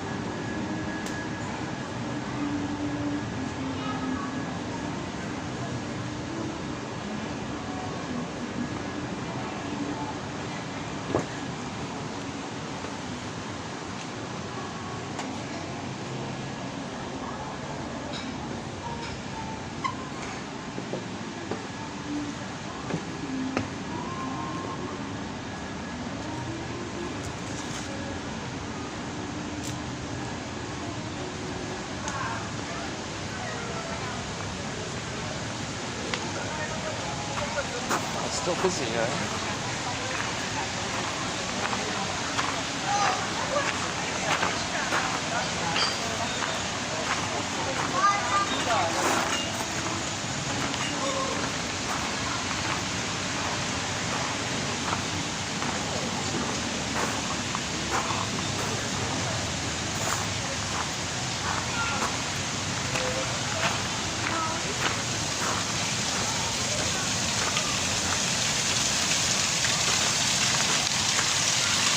What about down here? Let me just spend a few minutes down here. Sit here. All right.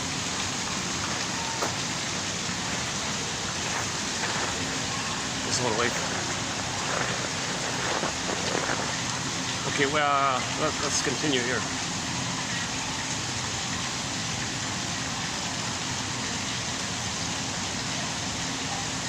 By the way, today's quotes are on the lighter side. They're just basic 101 dictionary definitions of some basic terms. So if you look in the box, in the description box, you'll find one on conversion, how the emotions turn in the body, and the emotion converts to the bodily symptom, the bodily pain. That's the conversion idea. So the body's bearing the burden, so the emotion converted to the body. Mysteriously between mind and body, right? Conversions in there. You know, yesterday was some good quotes on this issue on the body bears the burden. Check out the last video, 43.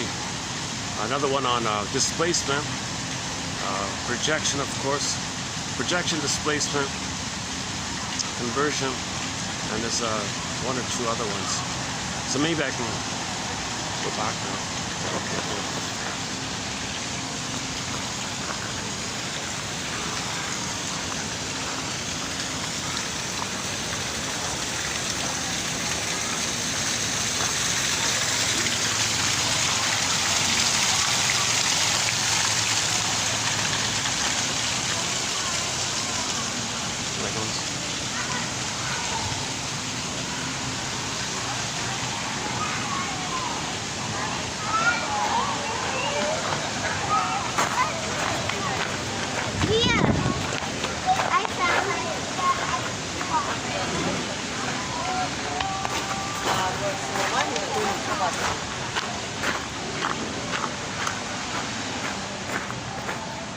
good. It's gone. All right.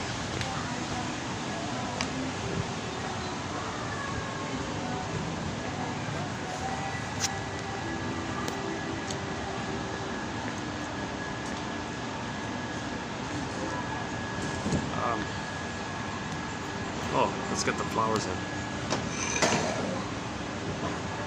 Let's get. All right. Oh, it's nice, eh? Oh, it's nice to get the flowers in. All right. Okay, where are we here?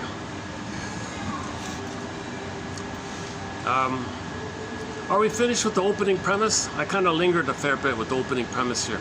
Opening premise: we're born in body, aliveness of affect, symbolized by the princess. Where's the princess? Rapunzel, locked in a tower. Snow White, comb in a box. Miss Cord gets pulled down. Princess morphs and the bird and flies away, etc. So that's the issue. So we repeat, hoping to have the safety so our soul can come back. So you repeat for a better outcome. So repetition compulsion, oral fixation, because you're living in the past, lingering in the past, because the past meant pain, and you had to you don't want to know it. So you sugarcoat it with your dopamine behavior. That's called, Berger calls it like a confession to a lesser crime as a defense against the major crime of doing this. It's called psychomasochism. So first the baby sends away the soul. Okay, chasm, okay, cord gets pulled down, okay, the swoon, the endorphins, or the pin in the collar, emotional body goes flat, athymolexia, no feelings for your words, no feelings for your words. Nowadays, alexithymia, no words for your feelings. Okay, so the fairy tale image of the pin in the collar, okay, that means the aliveness in your body kind of goes flat. They would say flat affect. You know, that's the trauma. We're meant to feel animated, alive. We live to the extent that we feel. That's what we're trying to get back. So you repeat for a better past, so you can have your developmental process where you can maintain your feeling self, your budding beauty, your emerging self to stay with you, so you can feel real and alive, called psychological birth. So you have your authentic self like that. You have your authentic I identity, your core. His core is there, the princess is there, the feminine is there. Okay, I don't want to use the anima. There's no need to make up other terms for it. So I don't use any of the Mr. Young's kind of terms. But he would say the anima. Oh, I can't do it. I agree with Robert Bly. Robert Bly says he's tired of this made-up jargon. So we don't do the Jungian jargon. We don't do the Lacan jargon and other people's made-up jargon. There's no point. It's good enough, right? Fairy tales are pretty good. Okay, you feel embodied. You feel the Velveteen Rabbit. You feel the Velveteen Rabbit wants to feel real and alive. That's good enough. It's called the soulman embodiment, etc. Or the feminine element, the feminine principle. So symbolized by the princess, morphs into the bird and flies away. So then there's this pain like this, represented by the chasm. Soul gets pulled down, this cord gets pulled down, chasm crack on the earth. Get dissociated emotion is sarcasm. Mind worker, as seen in Inside Out 2 film, sarcasm. It's a form of anger. Anger is a cry for love, SOS for love. Okay, sarcasm is still an SOS for love. All forms of anger are really, if you trace it back, it's childhood fear, childhood stress and concern about mother not meeting his needs.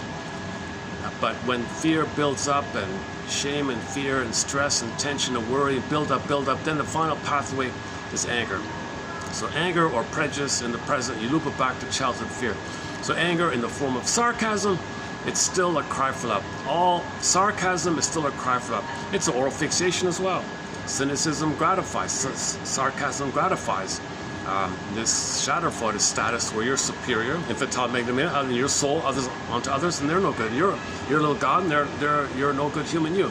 So others are the human you, which you devalue, and you play the delusional infantile god one. Disturbed stuff, right? That's the rest of development. In development, you want to get out of this infantile megalomania phase of development. You're special king and a god. No, we're all human. But when you're traumatized, you maintain the original mind fantasies like that the baby has. So babies are, the message is babies need mother's love. Okay, you gotta leave the cord, leave the placenta, it's called the lotus throat. Hand the baby to the bosom. Let the baby sleep on the belly. There's even grooves there. The baby is familiar. It's a familiar home, skin to skin. Okay, it's got to be skin to skin. There's a bodily communication, a warm bodily communication with the baby and the mother. The skin is like a bridge between emotion between the mother and the body. It goes back and forth. Rhythm is safety, flow back and forth, communication, rapport, dynamic, going back and forth. Baby feels mother's presence. You know, baby's experience the mother's there, soothes him, is there for him. He feels safe in his cocoon like that. That's the soil that he's growing in. So he needs the skin to skin. Natural feeding, ideally. Yesterday's quote was, if the mother had if whatever's going on with the mother, if she doesn't have the bountiful, you know, like that, then everything else, if everything else is there, it can still be okay. It's more about the overall experience of the warm, tender, rhythm of safety, affection, sweetness, tenderness between the two.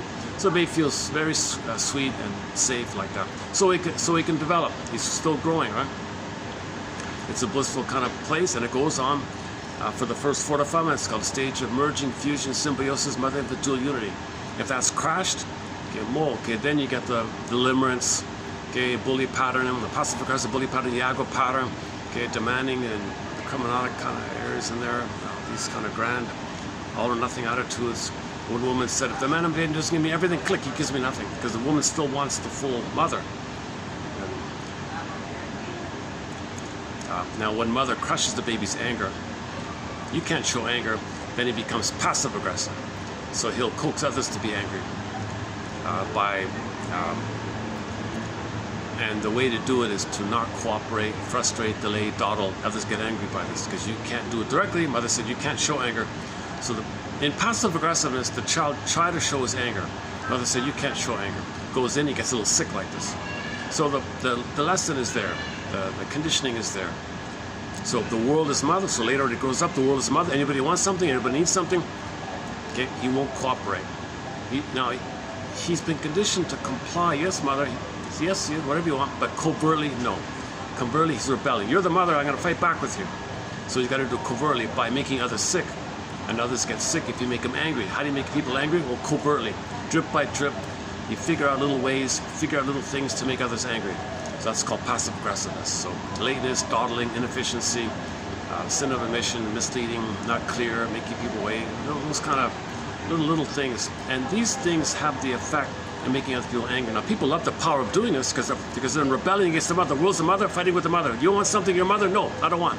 So they rebel not by doing something, they rebel by not doing something. So it's more by what they don't do, not more.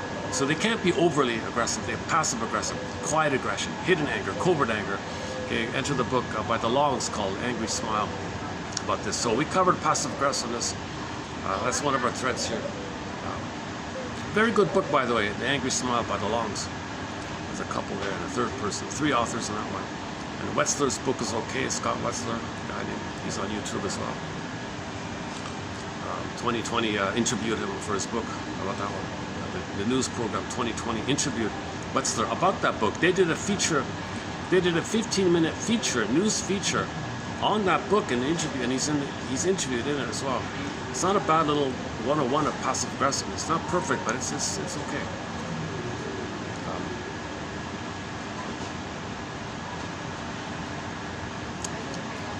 Right. So the only way, when mother said you can't be angry, the anger got in on himself. He kind of got sick like that.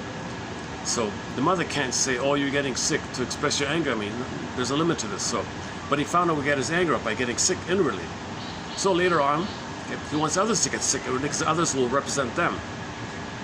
But people, you know, people just get angry, so they don't get sick. They just get angry. But good enough. If the other person shows anger, that means that's a reflection that they were angry when in on themselves. They're expressing it for you like that. So you can think of it as vicarious expression of their anger on their behalf. Now they don't know they're doing it, but they love doing it. They love doing it. They love doing it. The power, they love it. They love it. They love it. But they don't know they're doing it. They usually don't know they're doing it. And they're surprised if you bring it to their attention. So they're very surprised by this. And if you bring it to their attention, to protect the setup, they have to say, you're too sensitive. What's wrong with you? You're kidding me. I was late a few minutes where I thought we're friends. You get angry over such a little thing like that? I waited for you to. So they'll find some way to blame you, accuse you, and to the point where the other person says, "Yeah, I guess you're right," and they doubt the other, and the person, the victim, doubts himself, thinks he's wrong. So because the mother said, "You got to look good, you got to be nice, you can't show anger." So later on, they always got to look nice. So that's one version is called the pillow with the thorns, the nice, soft, fluffy down pillow, but filled with thorns like that.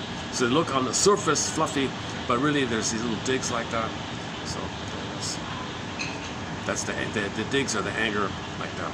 So they make others angry as a replay that they were angry when it went on them, but it went in on themselves. So it's covert. When the baby's anger turned in on himself, it's hidden. It's inside. It's hidden.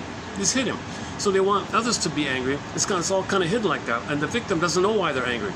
A lot of people who are exposed to passive-aggressive types feel angry around them and don't know why. Why do I feel angry? I don't know what it is, but these little things you're doing make me annoyed. Really? I don't know. Something wrong with you? That's what they'll say. Usually you're too sensitive. That's the common one, right? But you got to understand, they got to get their anger out somehow. So you got to have compassion for passive-aggressive people, because that's the only way they know how to get their anger out at the mother. So you got to have some understanding. Again, it's all about understanding. Mr. Plato, what was it again? What was that? Was it Plato? No, Plautus. Some guy, Plautus, was it? Hang on. Let's dig up those ones. So coming up in 3199. So I just discovered this quotations of quotes from from ancient times. Was it Plautus? Hang on. Yeah, here, Plato. No law or ordinance is mightier than understanding. So if you don't want to be a victim of other person's passive-aggressive behavior, well, understanding. You understand what's going on with them. You won't be victimized by their law, their ordinance, or what they're doing. Okay, let's finish these then. All right. If you seek well, you will find. Well, stay on the path, and you might find yourself, right? So seek well means be curious. What's going on? Ask questions. What's your contribution to the situation? Step back a little bit. Look for patterns. Study defense mechanisms. Try to find the both and of the situation, not either or. It's both and. Look at how your dysfunction is the fantasy that you want to get a better past.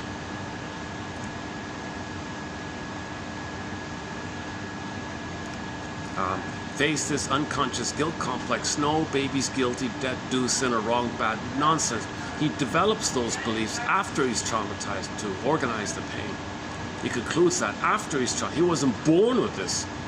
Only mother hurts him, then he thinks that. So you got to update this. You got to go into the labyrinth of the guilt complex. Get the labyrinth of the someday complex, the labyrinth of the money complex. So money's good because your problem with the mother continues into the money realm as a continuation of the problem with the mother. So that's called the money neurosis, money neurotic.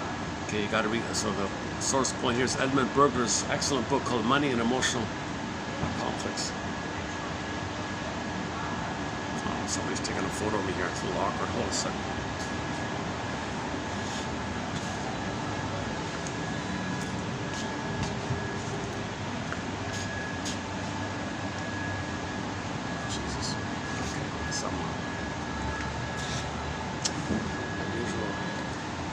I'm starting to get an idea of what this group might be. I'm not sure, but we don't have a thread on a very challenging topic. Maybe in the future we'll talk about it. Let's wait till these people pass here.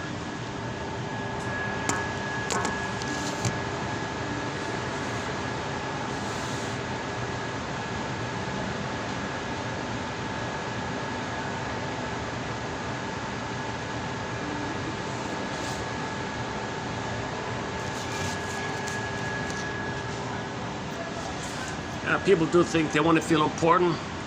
People have to find ways to feel important. Yeah, I want to feel important.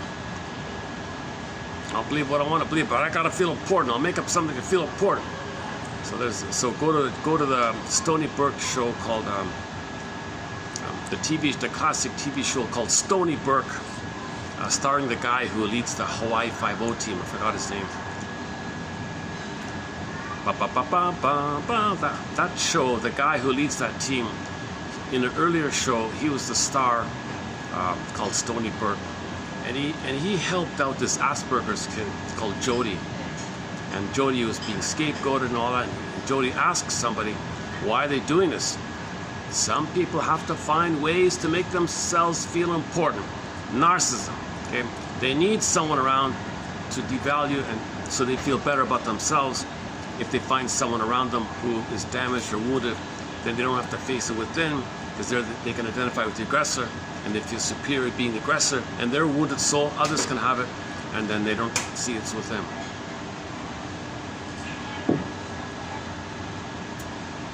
So where are we here?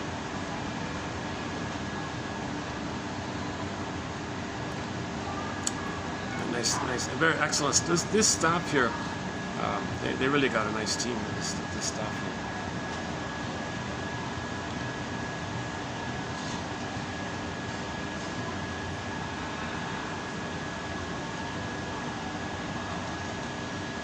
It's a more mature kind of tone. The staff, more professional, more serious.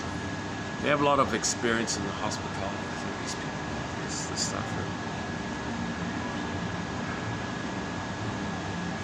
Okay, let's continue with the book is called The Dictionary of Foreign Quotations. I just found it the other day. So this is just a preview in the pipeline. So I'm just still fishing around a bit. If you seek well, so stay on the path. Yes, there'll be detours, but stay on the path of knowing yourself. If you stay on the path of knowing yourself, that's seeking well. That's the best you can do, right?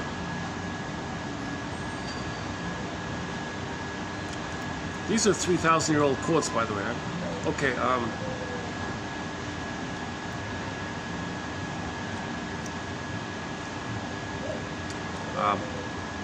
A little bit humorous one here. It infuriates me to be wrong when I know I'm right. Okay, that's a kind of a narcissistic kind of thing, right? It infuriates me to be wrong when I know I'm right. There's the ambivalence of the narcissistic kind of thing.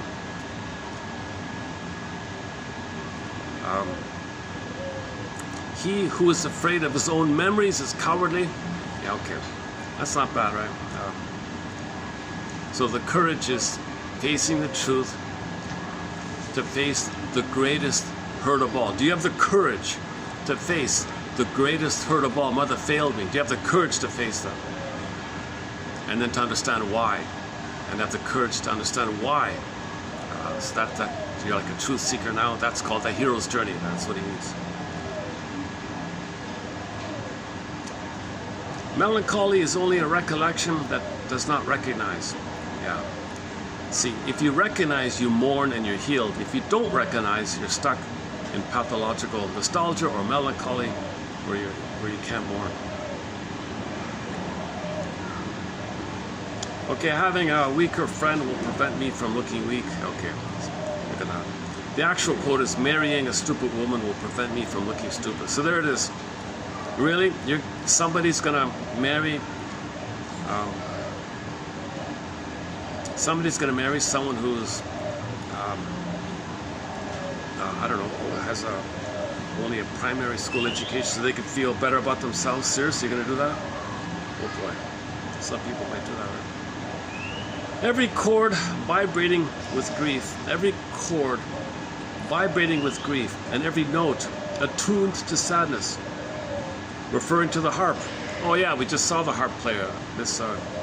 So when you see Sona Jabarte playing that harp-like instrument called the kora, every chord, okay, that vibrates with your grief, and every note is connected to sadness. Maybe that's why the peacocks were drawn to it. They missed their home. I would very much like to know where the school is where one learns to feel. That's Diderot. That's back to Diderot. So enter the logical song by Roger Hodgson. You know, when I was a kid, I think I knew who I was. I enjoyed the birds and the trees were playing happily.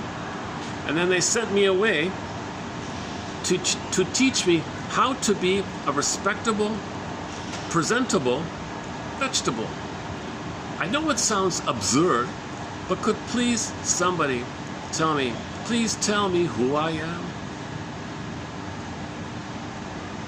You know what's wild about when I speak in the camera here and I go home or the next day, I'll find on the feed things to phrases that I said here.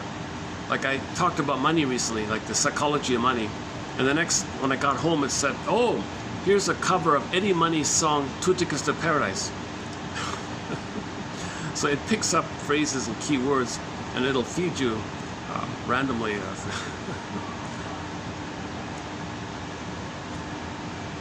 little distracting sometimes. Okay. Yeah, he who is afraid of his own memories is cowardly. Oh, where are we?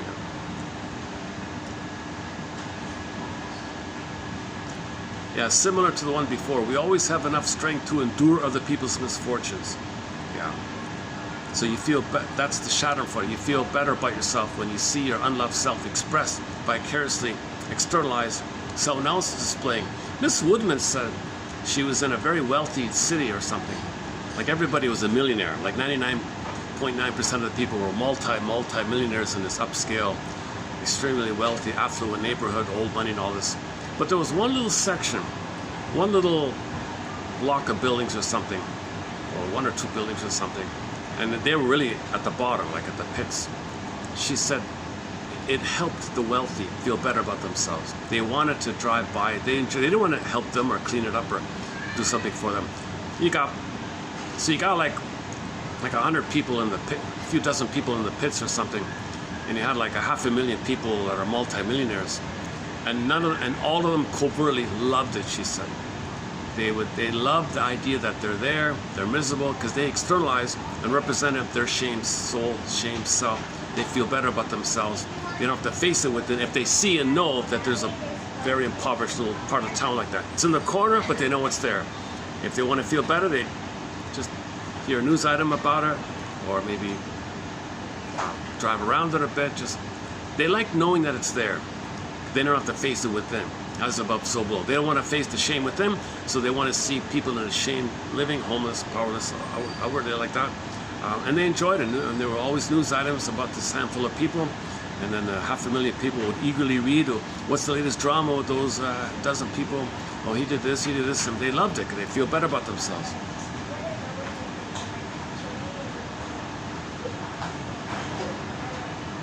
Woodman, check out Woodman. She said she's in there. She says things bluntly sometimes.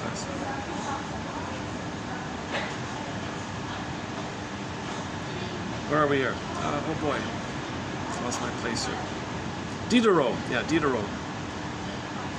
I would very much like to know where the school is where one learns to feel. They don't teach you self-awareness, right? School is not about that. It's the opposite. School says, don't feel, be a flying monkey. We need flying monkeys to pillage and plunder. Don't feel. If you feel, then you feel for others. How do you plunder if you feel for others? Don't feel. Because,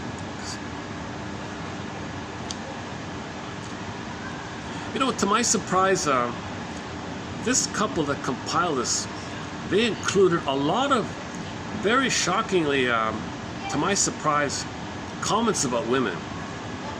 Now I avoided all of it, but I just kept one in here.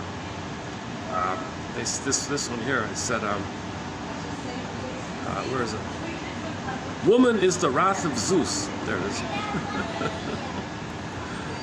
There's a lot of comments about women being conniving and that kind of thing. So I'm not going to put them in here, but I just thought I'd put one. Woman is the wrath of Zeus.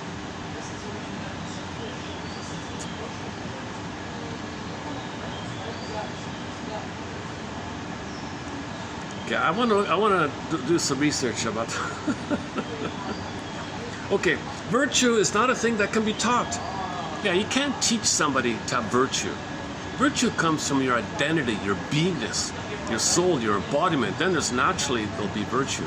If you don't have your embodiment, you can't teach somebody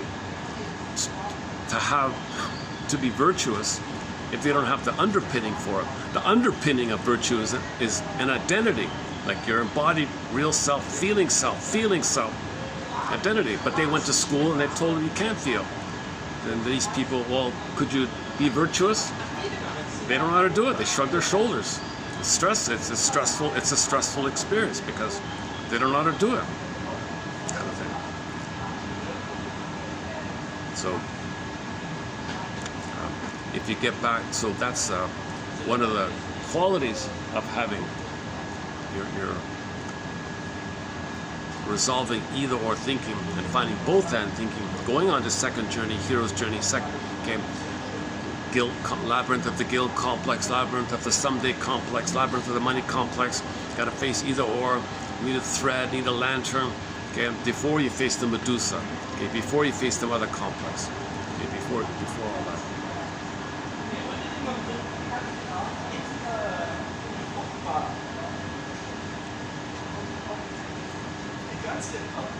Son of a gun, the guy just stood right to my side there and took a photo of it. I tried to avoid, I stood up and turned, but then he smiled at me. I'm in a public place, what can you do, right?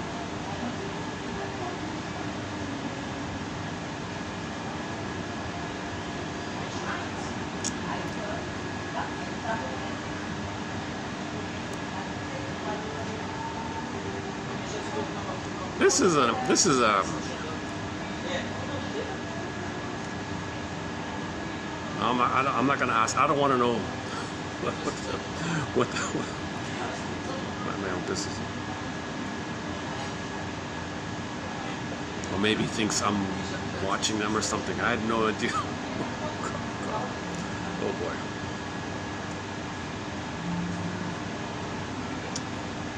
Okay, virtue is not a thing that can be taught.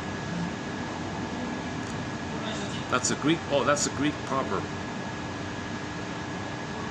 So virtue comes from feelings. I mean feelings, the primary feelings of the beingness, from the beingness. So the joy and sadness area, the golden ball area. If all you have are the sensations of fear, anger, stress, entitlement, spite, vindictive, shadow, those kind of sensational, hostile, angry, stress-based, survival-based, those are sensations. We call them feelings, but they're more like sensations. The umbrella term is affect, but they're more like visceral, bodily stuff, stressful, bodily stuff. Okay, agony, anger, stress, okay, and there's a variety there. The proper primary feelings come from the feeling self, represented by interest, joy, curiosity, wonderment, that whole kind of area. So in the Disney film, that's joy and sadness getting zooped away, and then fear, anger, disgust came on the console. In the sequel, at the console was anxiety for the old fear, envy, embarrassment for the shame, ennui, because you can't feel joy, ennui, envy, anxiety, embarrassment. Those are the main ones, right?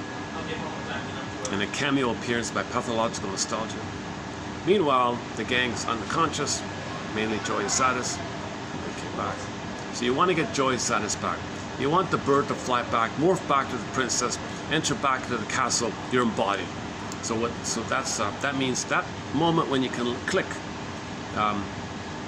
When the prince, as mentioned yesterday, so in the Snow White, okay, you see the miners mining up gems from the underground, unconscious. So something about you don't know, it's a gem, it's a jewel, it's your soul. It shines bright, it glitters, it's your soul. So when the miners bring up truth about you, and you keep doing that, and you're mining, so you see the friendship and the relationship, the miners, something in you wants to help you, so the miners are helping her. You want to befriend yourself, so she befriends, so Snow White befriends the dwarves, and the dwarves help her. Okay, so they got the mining idea. Now, so at the point when, now at some point when she's able to wake up, that means the prince idea, the masculine, that's the moment when you can do from your being. kiss, that moment, that means you can do from the being. So where are we?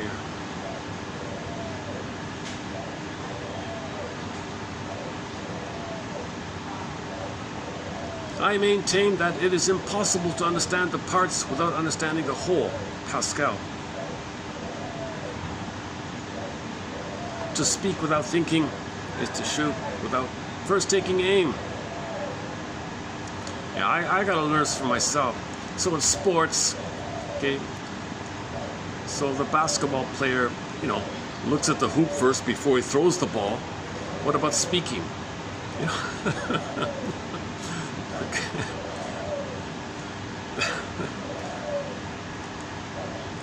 So you think first and then speak.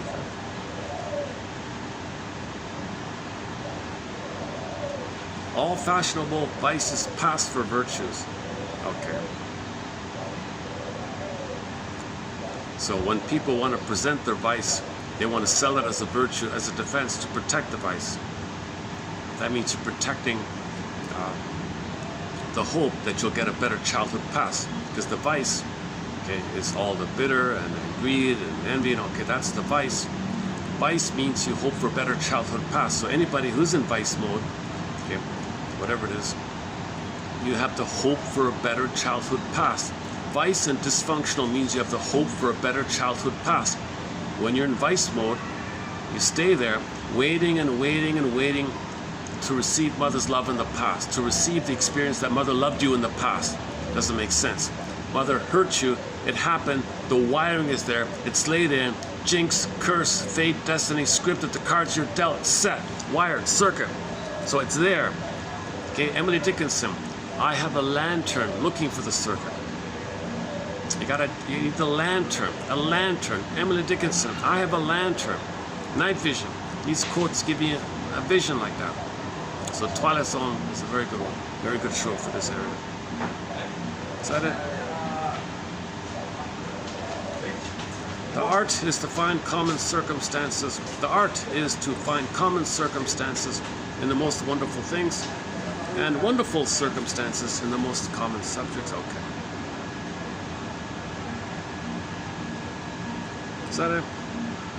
In our lives we live. In our lives we only live 2 moments.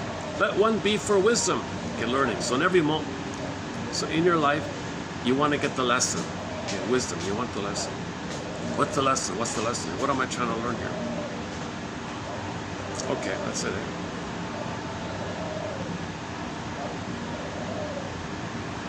The only upright man is he who knows his shortcomings.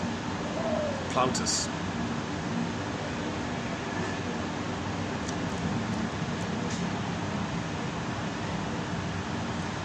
Okay, this okay. Few about art. Okay, there are some here about art, like art mimics nature.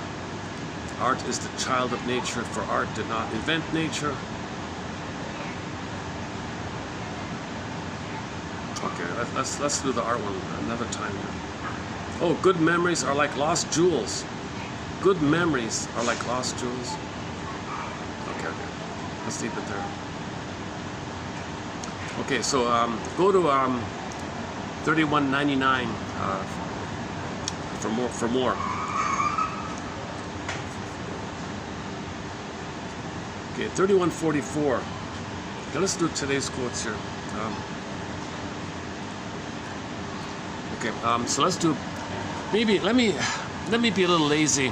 I'm gonna let the phone read these out. They're pretty straightforward. You got one on rationalization, how you lie to yourself. Okay, play David Cassidy's song, Lying to Myself. The compensation one, the conversion one. Get loneliness. See, we need to connect, right? So a lot of problems are caused by loneliness. Loneliness, okay, can lead to other things, and these other things cause problems, but loneliness is behind it. Loneliness is the need for connection. So, and then the first one is about defense mechanisms in general. We got displacement and projection. displacement, projection, rationalization.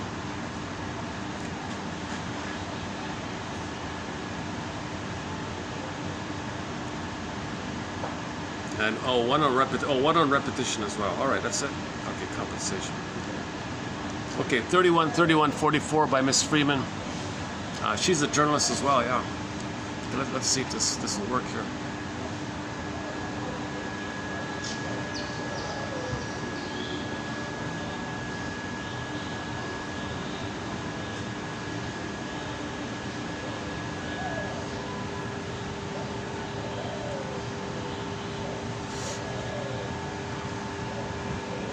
Rather than being independent of one another, psychic defenses work together like parts of a machine, although some may operate more often and work harder than others.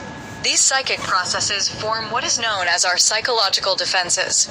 We use them to protect ourselves from an anxiety created by impulses and wishes that never get fulfilled.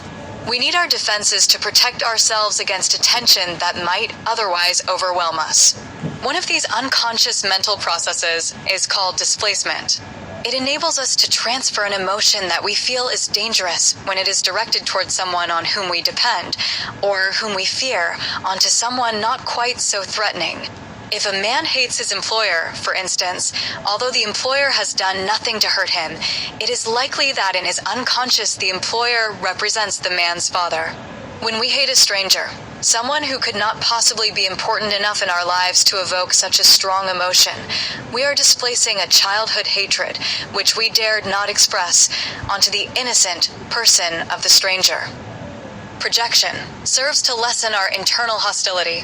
Through it, we convert an active internal stimulus into an external one. Instead of feeling hatred for someone else, for instance, we become convinced he hates us, and then it is legitimate for us to hate him in return. We can react to this illusory external danger more comfortably than if we had to face the fact that the hatred originated in us, because then we would suffer guilt. By blaming someone else, we believe we can bypass the guilty feelings. Or, if we dislike something about ourselves, it is easier for us to assail the identical characteristic in someone else, rather than admit we are guilty of it ourselves. One woman noticed she could not stand other women with sweet, simpering manners.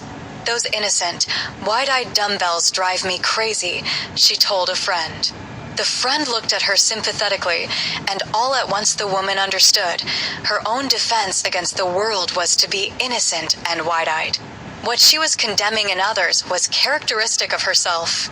We all use projection to a greater or lesser degree, blaming others for what we may be thinking or feeling. But those who project too much cannot see themselves or anyone else clearly. They stare at the world through thick clouds of their own fears and prejudices. We tend to seek unconsciously throughout our life the same situations that earlier caused conflict. The repetition is both an attempt to master the conflict and a way of telling the world wherein lies our agony. For instance, when a man gets divorced several times, unable to work out a marriage with any one woman, he is, through this pattern of repetition, showing he is living in fantasy land. Only by becoming aware of his fantasies will he be able to break through the psychic barriers and establish a lasting relationship with any one woman. Rationalization is another way we deceive ourselves, trying to lessen psychic pain. We rationalize when we give ourselves reasons other than the true ones for what we think or do. Rationalization helps us conceal from ourselves what we do not wish to face. We are not aware we are lying or covering up, for rationalization is not deliberate but unconscious. We can rationalize about anything: why we overeat, our sex life, our inability to stay or get married, our failure to keep an appointment. All we need is the desire to avoid the truth which to our pride appears damaging. In the process known as compensation, we seek something as a balance for something else we feel we lack. It is an effort to exclude conscious awareness of what we feel is a deficiency in ourselves, either physical or psychological. A short man will try to compensate for his size by talking big or undertaking gigantic acts. Everybody knows at least one little Napoleon. The daredevil, with his apparent lack of fear of danger, is compensating for some deep inner fear as he attempts death-defying feats a more reasonable man would not dream of undertaking. Compensation may prove very beneficial to both the person and society. Beethoven, who was deaf, wrote some of the world's greatest music. Conversion is a term used in connection with psychosomatic illness. We convert our instinctual wishes into physical symptoms so that our psychic anxiety will be less. It is the duty of repression to see that our unconscious fantasies, if too threatening, do not get through to consciousness, or, if they do, that they are disguised. The unconscious fantasies associated with conflicts are disguised sometimes in physical illness. Loneliness has been called the nation's #1 killer in that it indirectly drives men to alcoholism, drug addiction, physical illness. There are those who will do almost anything rather than be alone, who compulsively avoid solitude, so fearful are they of the threat it seems to hold for them. L. Freeman, TQ 3144.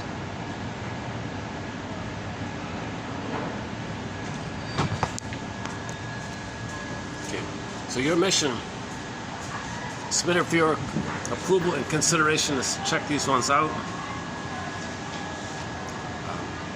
And if something catches your attention, pause, and then use that as a springboard. What else comes to mind? What springs to mind from whatever caught your attention? That's called free association, the fundamental rule, the basic rule, just to freely say what comes up. That's the process of making the unconscious conscious, because suddenly, by surprise, something, oh, I never thought of it, oh, now I think of it. So when you relax, things pop up a little bit like that. Oh, I was gonna go inside, but scratch that.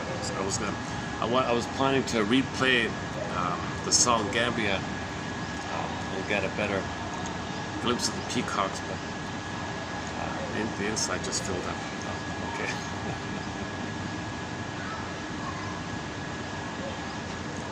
Okay, another time.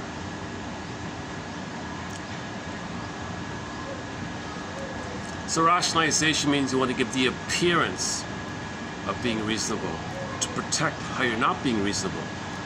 You don't want to know that you're not being reasonable, because being unreasonable is the hope to change for a better past. You're preserving the hope because the hope gives you some happy chemicals that's above the painful chemicals. So the lie you tell yourself, that's the camouflage and the cloak, and so duplicity and double talk and double think and flip-flopping.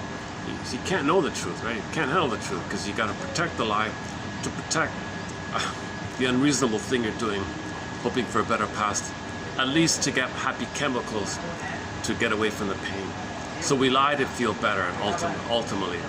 So you don't want to face the lie, because then you got to face the reality that you are in pain, but you don't want to face that. You just want to do some tricks to blip up some chemistry of oxytocin, and that's what you're looking for. So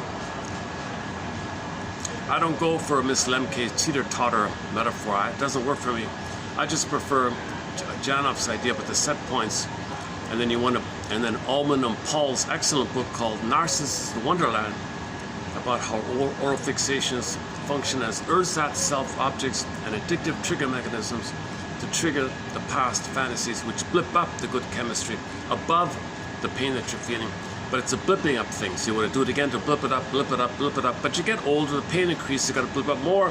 Getting older, more pain, got to blip up more. Hence the greed, the insatiable greed, gobbling, devouring, okay, avarice, stingy, greed.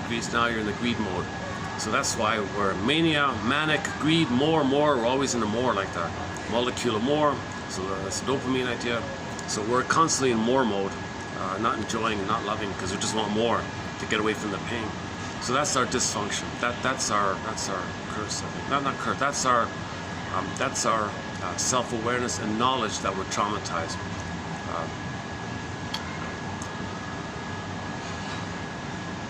So back to Diderot. The world is a kind of spiritual kindergarten, and we're all bedazzled infants trying to spell the word love with the wrong blocks.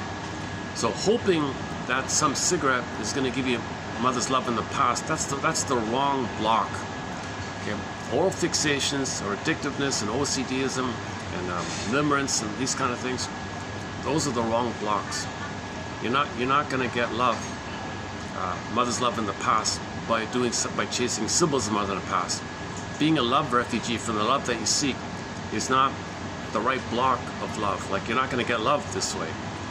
Identifying the folly of that, that's love, because that's understanding. That's the healing. The healing is the understanding. So the understanding is the most powerful thing, right?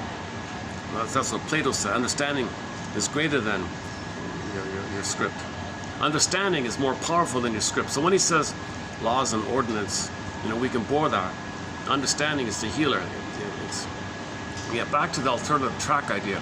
So when you have the understanding and knowing and all that, now one person said, hands low, one said, well, it's kind of like the you that couldn't be there. You were in pain. That's a haunted feeling that you couldn't be you. So the you, the need that's linked to your identity, and the feeling, put it together, Mother squashed it. That's like a tormented soul in Dante's underworld, right? That's a ghost. So the ghost feeling within, the tormented souls within in the unconscious, that's the time when you had a need, Mother didn't meet it, you had a feeling, Mother rejected it, put it all together, it's a part of you, it goes in. Or in an abbreviated form, the tormented souls are repressed feelings, pressed down feelings. That's the tormented soul. Can't feel it. Because feelings, Mother rejected the feelings. If Mother understood the feelings, that would have validated the need that brought those feelings there. Needs met feel good. Needs unmet feel not so good. Mother was so blind to all that, so tormented souls for the child. So now when you reclaim yourself, okay, so the ghost is a symbol of the tormented, haunted feeling. So we played the song Haunted Heart, Haunted House, all that stuff. So everybody's like a little bit haunted like that. So that means we have unconscious and we couldn't be ourselves. We feel haunted. The feeling of haunted is you couldn't be who you're meant to be. That's like a loss of yourself, a psychological glass box phenomena. So you're kind of bothered by this. It's like there, it can't be, it's the echo of it, haunted, like a ghost. So you got a ghost is a symbol of this haunted feeling. Now the ghost could be laid to rest when you reclaim yourself. Now the way to reclaim yourself is that when you identify the traumatic script, that means you're going to get to a place, finally, like Gabe in Gabe's story, Twilight Zone Gabe's story, where you're willing to write your own script. Grab the pen and write your own script, he said. Okay, so one person said, you don't change the past, but you change the effects of the past, because you now allow for the existence of some feeling of okayness, that had you been loved, first of all, had you been loved, you would have gone down the road not taken, the healthy path. Now you're going to be okay with that. You're going to be okay with the existence of that, because you're no longer looking for Mother's love in the past to change the past. So when you admit all that, that means you would have gone down the healthy path. That means when you have this sense of okayness for it, you emancipate yourself from mental slavery and all. Then that means in the present, when you make healthier decisions called self-activation, real self-activation, the authentic self-expression, all that, that means you're going to be okay with it because there's an underpinning of a feeling of okayness for it. You now allowed the present healthy thing because there's an underpinning, okay, I can do that. Whereas before, without that, you feel disloyal. You're betraying the mother. Okay, you're gonna give up the hope of getting Mother's love in the past, and you don't know what else to do. That's your only curse. That's your curse. You don't know. So identify this curse. Then you have the alternative road not taken, the path not taken, the path that you would have taken, or the circuits you would have laid had you been loved. Now you're allowing this resumption of the proper path kind of thing. Yeah, Mr. Barthes, and later in that interview, if you watch more of that interview, she went on about this, about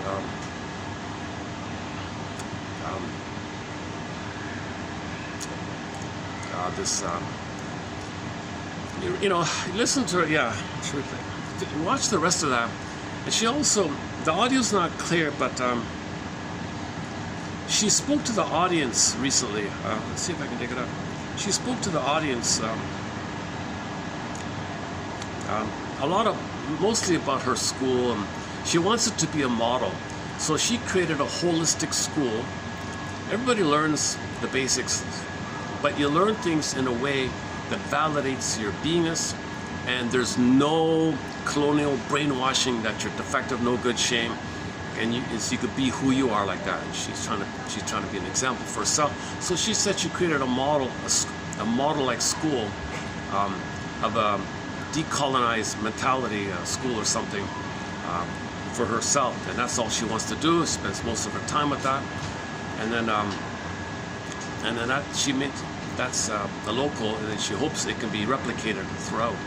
So she created a curriculum where students can go to school and not be brainwashed and bombarded with "you're no good," and the ones who plundered our country are good, and you're the victim and you're bad, and that's why it happened. See, the motto of the psychopath, somebody said the motto or the slogan of the psychopath, it's only wrong if somebody stops you. That is the most disturbing, saddest, most coldest expression, reptilian. You see, when the baby's traumatized, he's operating from the survival mind. Okay? The survival part of the brain is nicknamed the reptile brain, the salamander brain, iguana, crocodile, like that. You see, that's why people think it's very cold. Those are cold-blooded creatures, and they got to survive. They just want to survive, and that's all they think about. So alligators just gulp. They want to survive. They don't love or have family or feel or play or nothing like that. Another thing about notice, just as the humor is dark, the play is dark. The physical play tends to be, win or lose or something, or competitive, too aggressive like that. It doesn't have the playful where we both win kind of play. It's like win or lose kind of thing. So unfortunately, most sports is sort of in that way. Now, sports where the attitude is, doesn't matter who won, we enjoy both people, both are playing.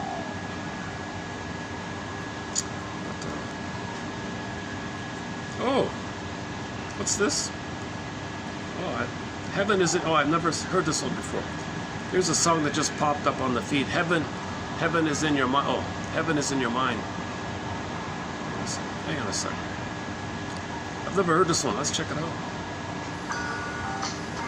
Written in '74. Rehearsal in LA '77.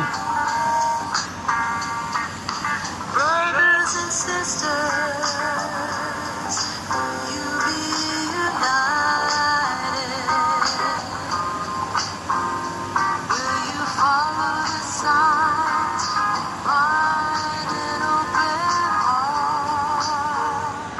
The reason this came out because we just played the most recently added song to our soundtrack is by the sisters, the Millington sisters, June and Jean Millington, the sisters.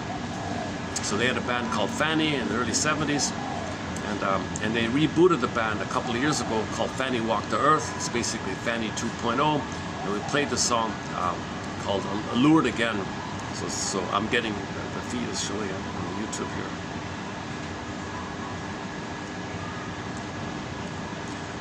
They're advertised as the godmothers of chick rock, the first all-female rock band. These four girls, they're still around in their 80s, so they're in their 80s on stage, still singing. I think one of the best clips. Should we play it? All Mine. Let's take up that. Should we play it? Let's take another musical break here. There's a very good one of them called All Mine. Ironically, to my surprise, this gets through. Yeah, here it is here, All Mine.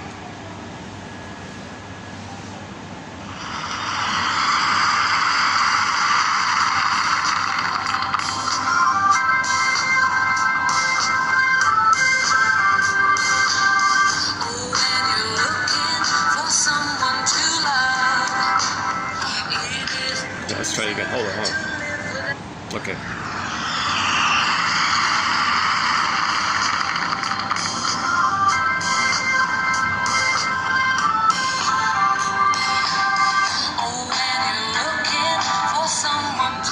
I missed it, huh? Oh, let's try again. let me get a straight copy of it.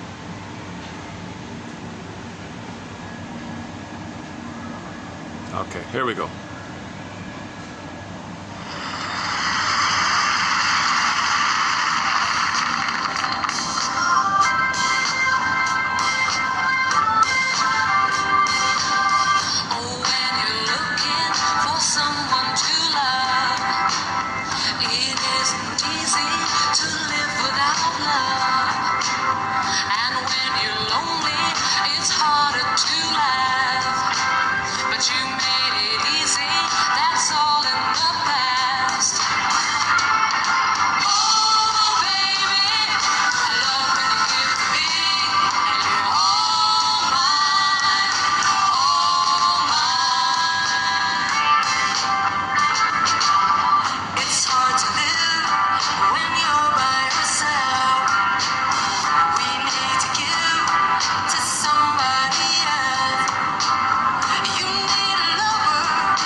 Okay, and fast forward 45 years or something like that, the same band played a song called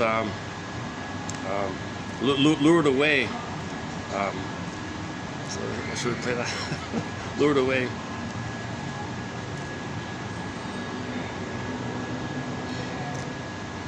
Oh, I've already posted 2 shorts on it already. I've already posted 2 shorts. One of them got 400 views. The other one only got 20 views. Play it again. There's no concert footage. It's just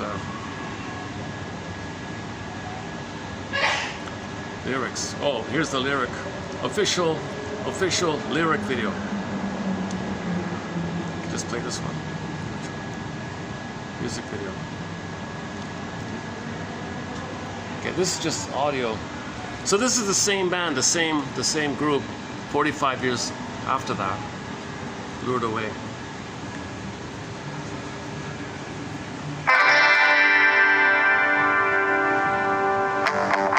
I'm not starving, but I'm kinda hungry. My heart beats. I'm not exactly dying. Kinda living. It's kinda dying. I don't feel like singing. I'm not flatlining. I still got a pulse. Not flying. Not good enough. Nothing's wrong. That ain't right. You don't hear me laughing. I'm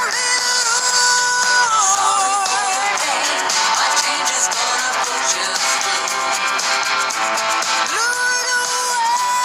Story is the same. Being good is nothing new. This dim lighting, it's a black hole. I'm coming to. Time to fully wake up. I gotta burn. Don't wanna give it up. Maybe I'll start sleeping at night. It's fucking scary. I kinda like this. Nothing is normal. No problem with that. Got all these questions. I really like that. Now I feel like singing. I've been lured, yeah. Change on you. Lured away. Sorry for my change, for what it's gonna do to you. I've been lured. I'm taking all lured. There's nothing that you did or didn't do. Lured away. Now everything is changed. 'Cause I've been lured, yeah. I'm not starving. I'm still kinda hungry. Kinda living. It's kinda dying. I didn't plan it. Damn it, oh man. Watch me flying. I'm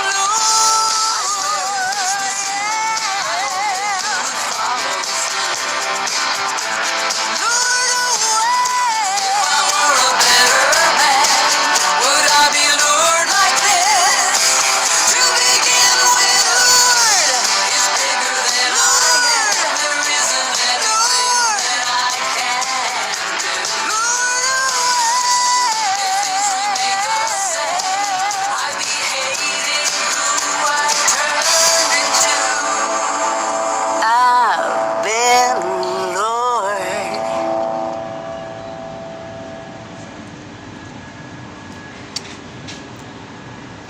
I couldn't go in to get the swans. I mean the peacocks and the swans. It's too busy today here.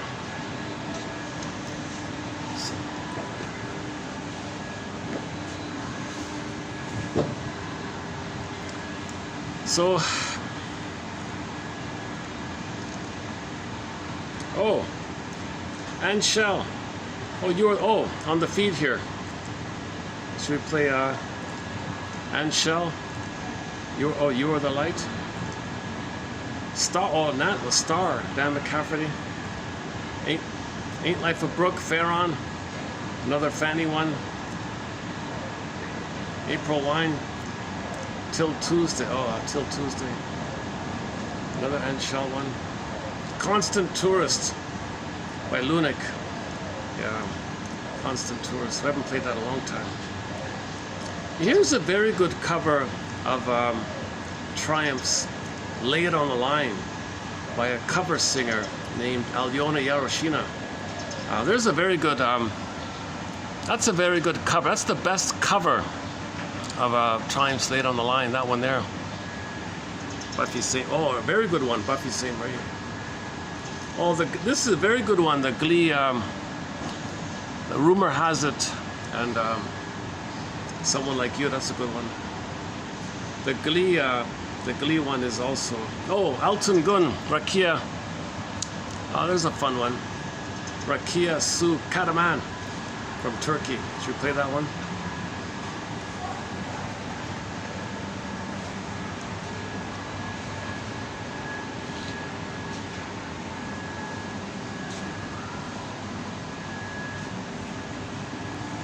Hold on. Okay, here's a cover of an 80s folk tune, jazzed up by the band Elton Gun from Turkey.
Blooper on my end. I accidentally hit the stop button.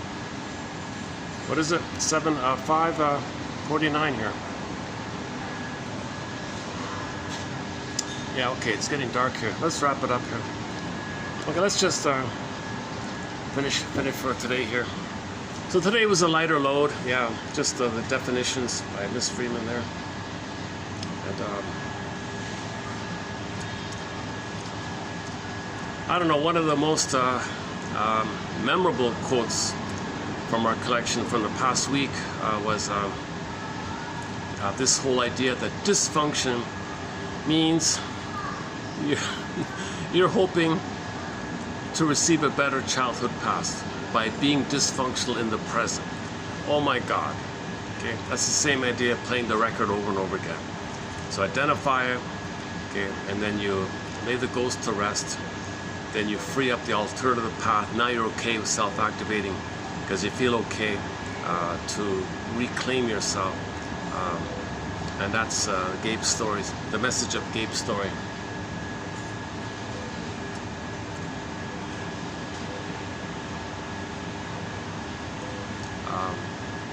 Check out the last video on the discussion from the TV show Decoy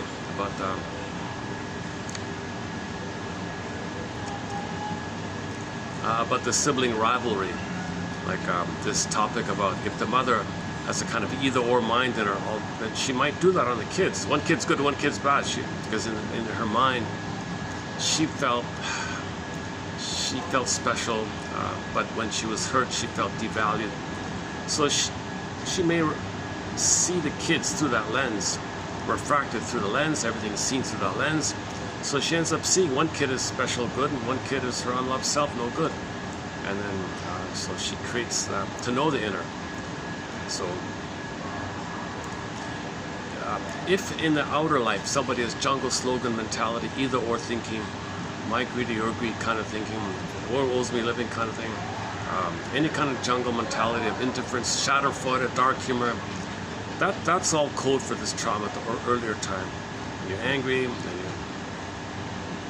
and all anger is a cry for love. So dysfunction is a cry for love, the love that you should have received in the past. Dysfunction is a cry for the love and which you hope to receive in the past. Dysfunction is a cry for love, for the love you still hope to receive in the past. Did I get that right? Dysfunction, let's try again. Let's see if I can make a short out of this one. Now it's on my mind. I better say things more nicely so I can make a short out of it. So, okay, let's try again. Dysfunction, where are we at here? 249, okay. I might not watch the whole video. Dysfunction, maybe, question mark here. Okay, just brainstorming here. Maybe, question mark here. So question, oh my God. Question mark, how about this? Dysfunction in the present is a cry for love to receive mother's love in the past.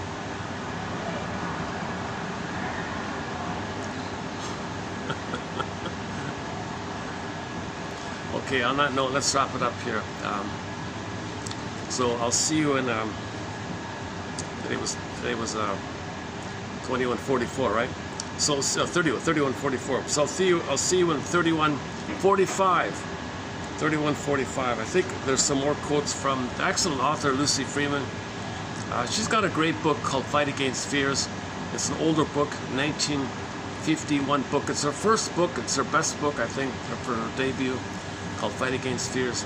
She shares what the shrink told her in her analysis.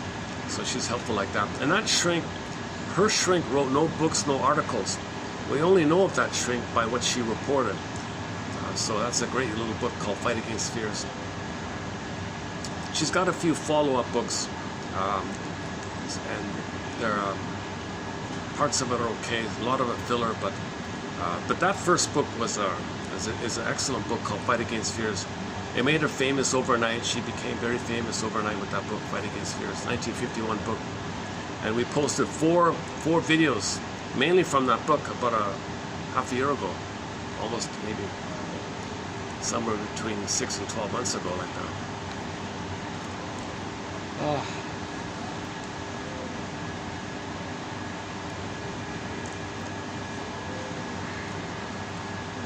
In the summer of 2022, I did some videos on the shoreline. I was walking along the beach at the rocky shore, some birds.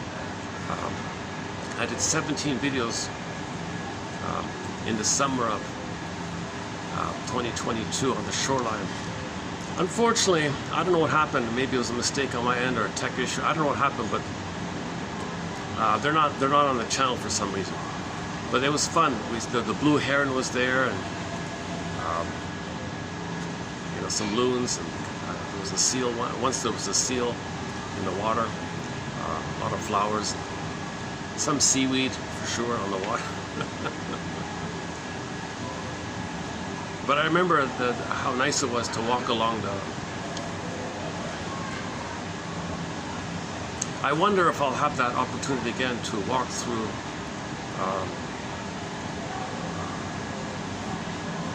whatever the environment is, whatever the interruptions are.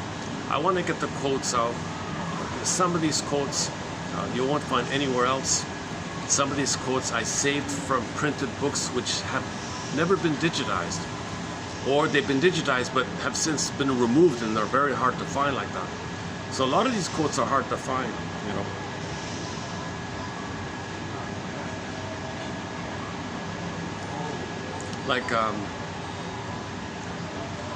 Like one of Berger's books never got digitized, but I had a printed copy of it and I posted quotes from it. And that book, that's a hard to find book, not even available. Mel Faber's excellent book called New Age Thinking. That's a very hard book to find. That never got digitized. I have a printed copy of it. It took me forever to find it, and I posted quotes from it. Janoff's last book, it's a real gem called Beyond Belief. That's another hard to find book. And quotes from there. So a lot of quotes you'll only find here, I think. So I'm confident that if anyone reads 10 quotes, one will give that little inspiration, like that. The search for understanding. Saved by understanding. Okay, let's wrap it up here. My light. I'm out of light here. Sometimes we close the video up with our theme song, which is Katja Epstein's German cover of the song Windmills of the Mind. It's sung in German. It's incredible. It's my favorite. I think it's the best cover of it. My favorite English rendition of Windmills of the Mind is the one done by Barbara Lewis. I can never play it due to the copyright thing, but anyways, check out the song Windmills of the Mind sung by Barbara Lewis or Katja Epstein in German. There's even a kids version of it from the Muppets show. The Kermit the Frog sings it even. Just a silly, sort of fun little silly one. Jose Feliciano does a cover. It's tolerable. It's not that great. It's okay. Jose Feliciano. And that's about it. Hundreds of people have tried to sing that song. To my mind, only 2 people can sing it really well. Katja Epstein and Barbara Lewis. And maybe Jose Feliciano, nice try, honorable mention. Even the Kermit the Frog, it's tolerable. Windmills of the Mind. Okay, yeah, let's close it up here. Okay, any final thoughts here?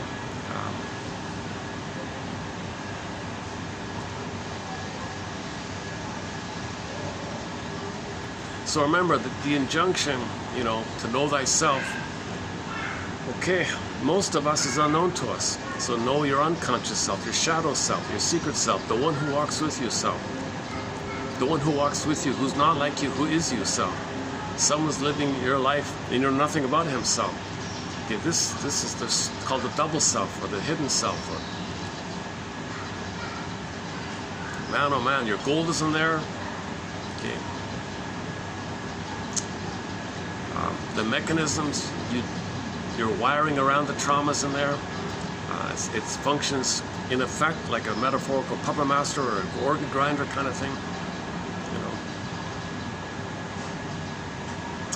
Yeah, was it Plato who said that?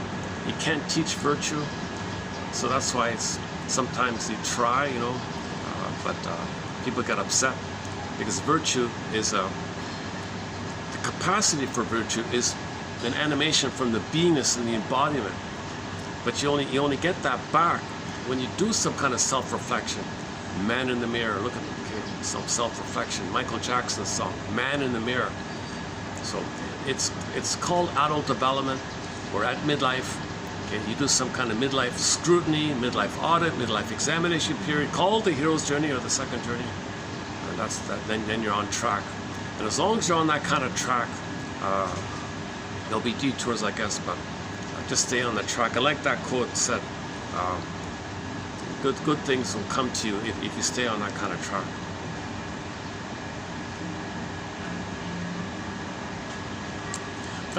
Yeah, okay. Is the lighting out here? What about is the lighting better here? Can I get better lighting here? That's the same. It's always hard to get good lighting around here. Oh, okay, let's close it up here. All right. How about here? There's some lighting here, right? A little bit. How about here? How about here? Not really. All right. All right. So may the psychoanalytic force be with you. Thanks very much. We'll see you in 31:45. See you in the next video.